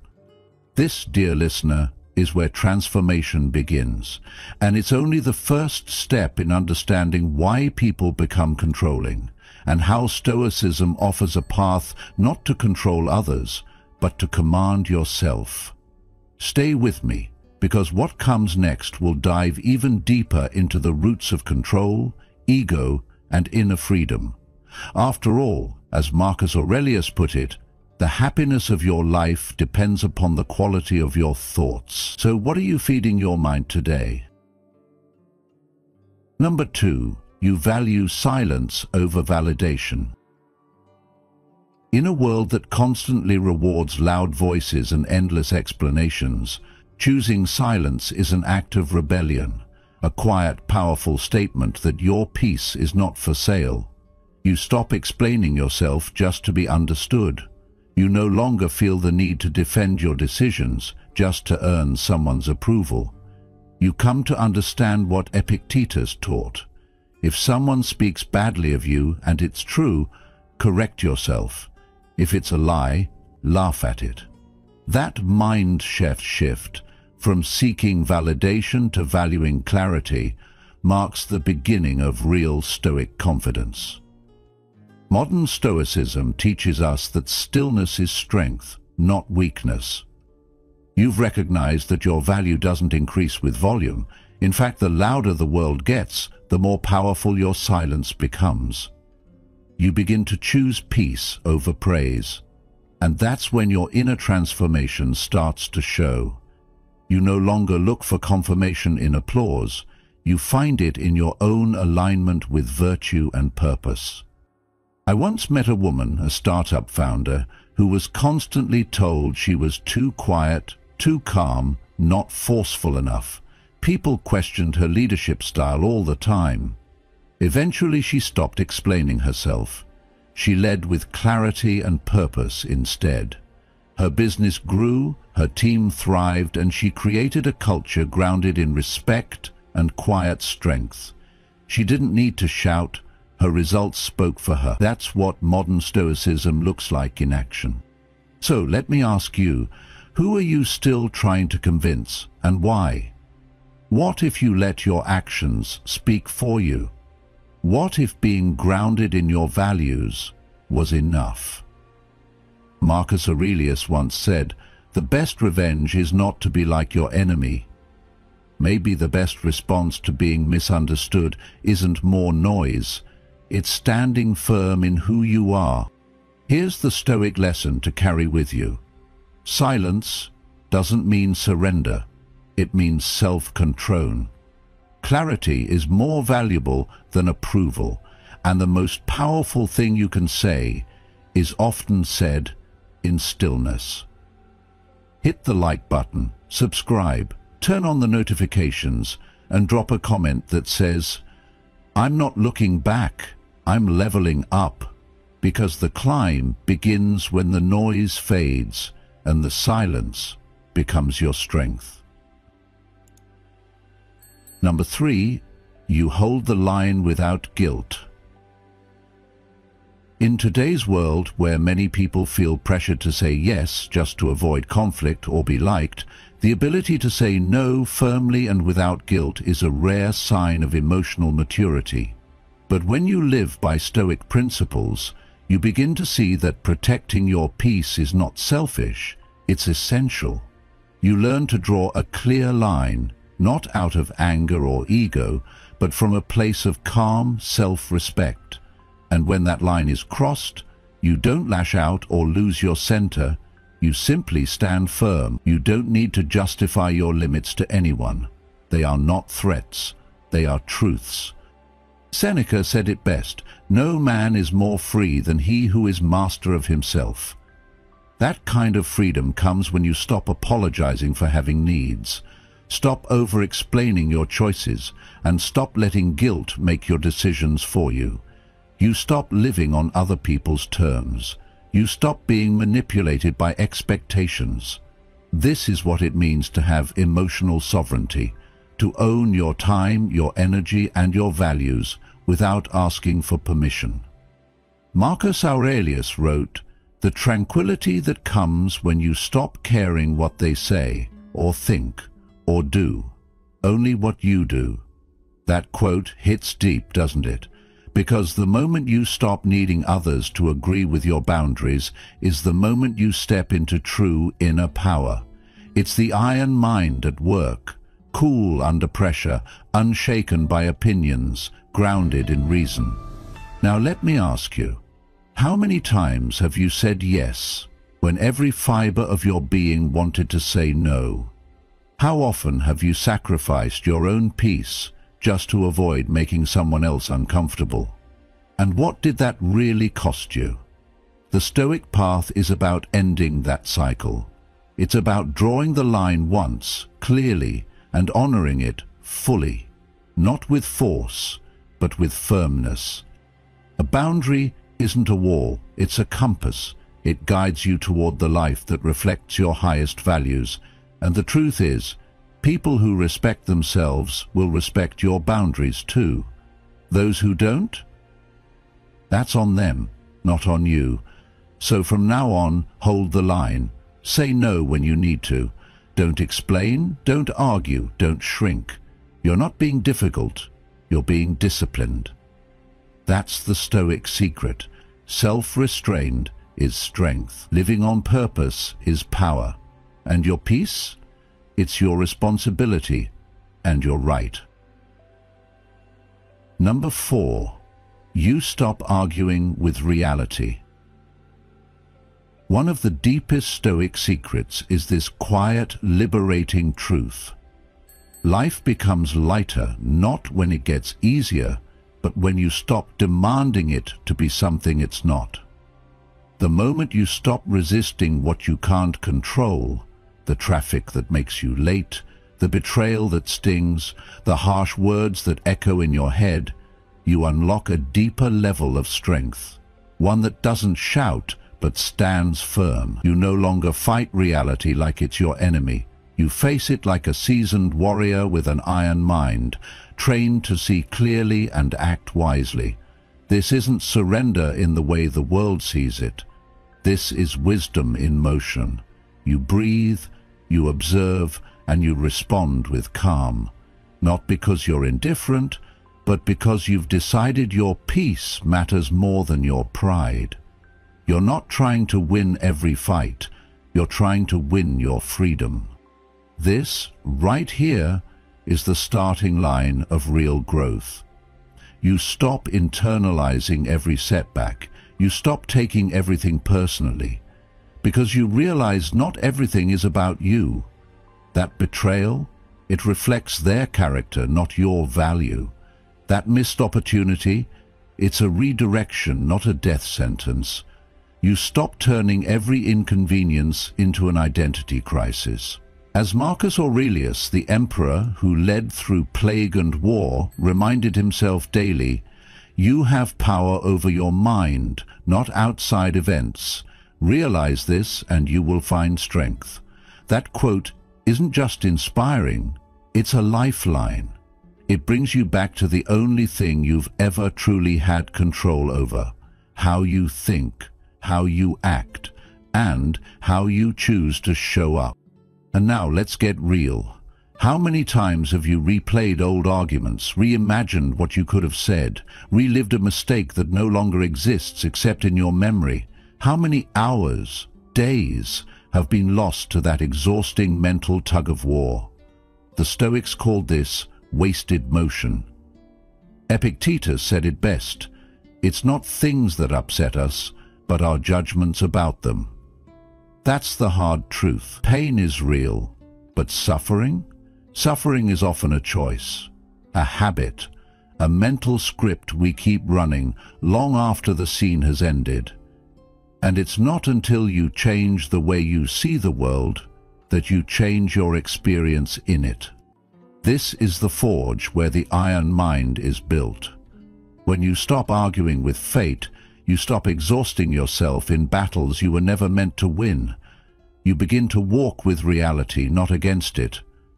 And that's when the real shift happens. You become steady, even when life isn't. You become clear, even in the fog. You don't need the world to be perfect to feel at peace, because you've learned to build peace inside of you. That's what the Stoic path is about: developing strength through surrender, power through perspective, and freedom through focus. So let me ask you, what would change in your life if you stopped resisting what already is? What if today you chose to let go of the fight and step into acceptance? Not passivity, but power. Because when you stop arguing with reality, you begin creating something far greater, a life aligned with truth, guided by virtue, and anchored in unshakable peace. And that's the kind of life the world desperately needs more of, one forged not by force, but by Stoic fire. Number 5. You're unavailable to emotional manipulation.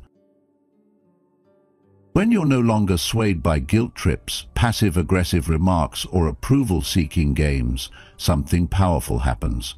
You become emotionally untouchable. These tactics, once tools for controlling others, now appear as what they truly are: distractions, crafted by insecure minds to pull strong ones off course.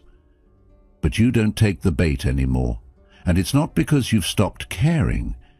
It's because you've started caring about the right things.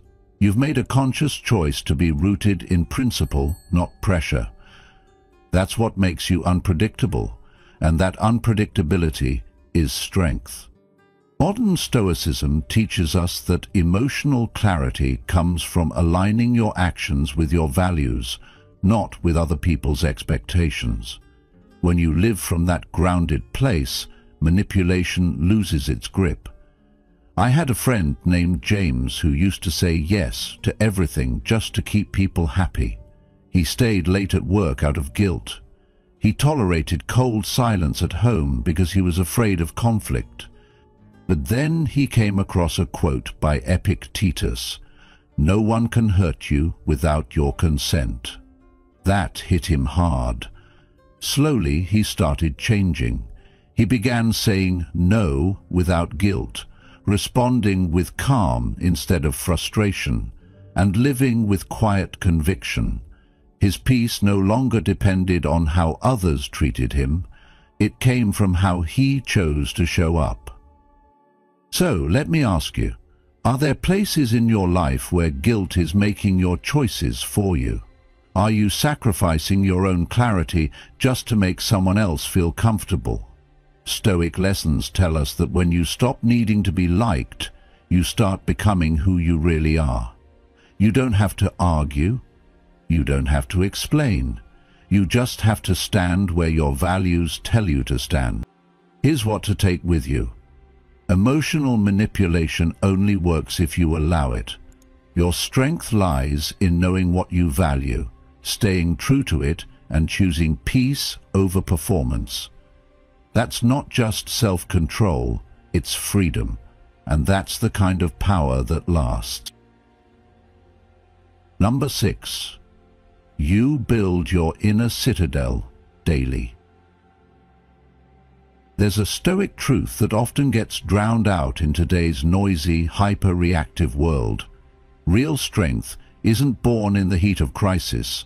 It's built in silence, day after day, in the ordinary moments when no one's watching. You don't wait for life to hit you hard before you start preparing. Instead, you show up now. You make it your daily practice to construct something far more resilient than muscle or wealth. You build your inner citadel. That's the fortress within you, the mental stronghold that protects your peace when the world turns chaotic. And you build it not through grand gestures, but through quiet discipline. By journaling your thoughts to bring clarity, by sitting in stillness and letting your mind settle, by taking conscious breaths that anchor you in the present, by meditating on timeless Stoic truths that remind you what really matters. These aren't trendy habits or fleeting hacks.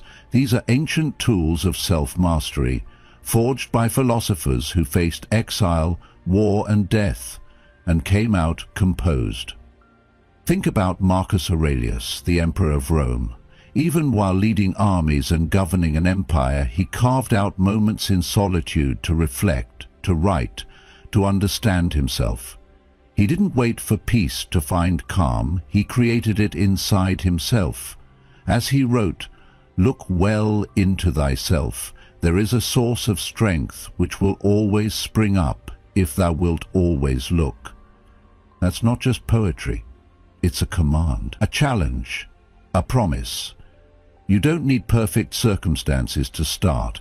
You just need the will to return to yourself. So I'll ask you, what are you doing today to become stronger tomorrow? Are you scrolling through distractions, or are you stepping into discipline?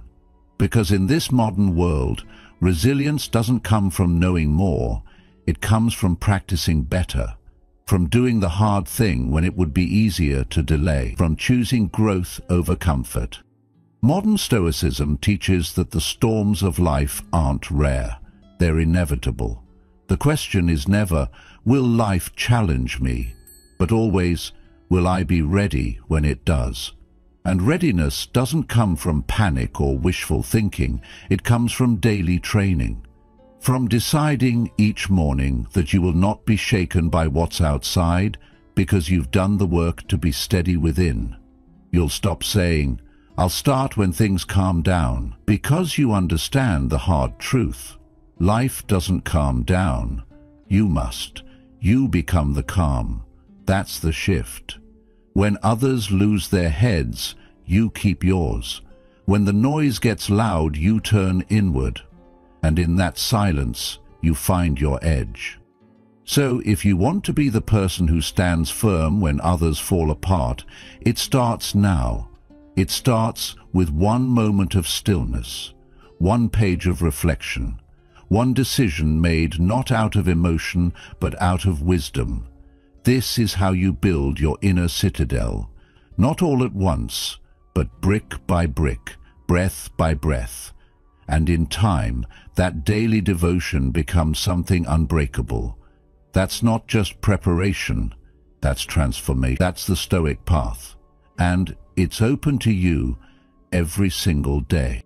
Let me know if you'd like this turned into a video script or adapted for another platform. Number 7. You live by values, not emotion. One of the most powerful Stoic secrets is this: When you stop letting emotions run your life, you begin to live with purpose, not chaos. You make decisions based on your values, not your moods, not your triggers, not whatever emotion happens to be loudest that day. That doesn't mean you ignore your feelings or shut down emotionally.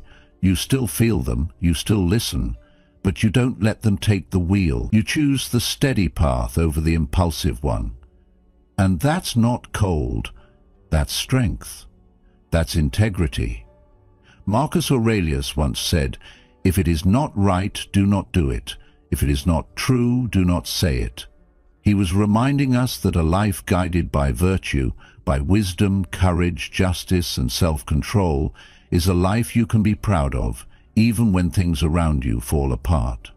So let me ask you, how often do your emotions make decisions for you?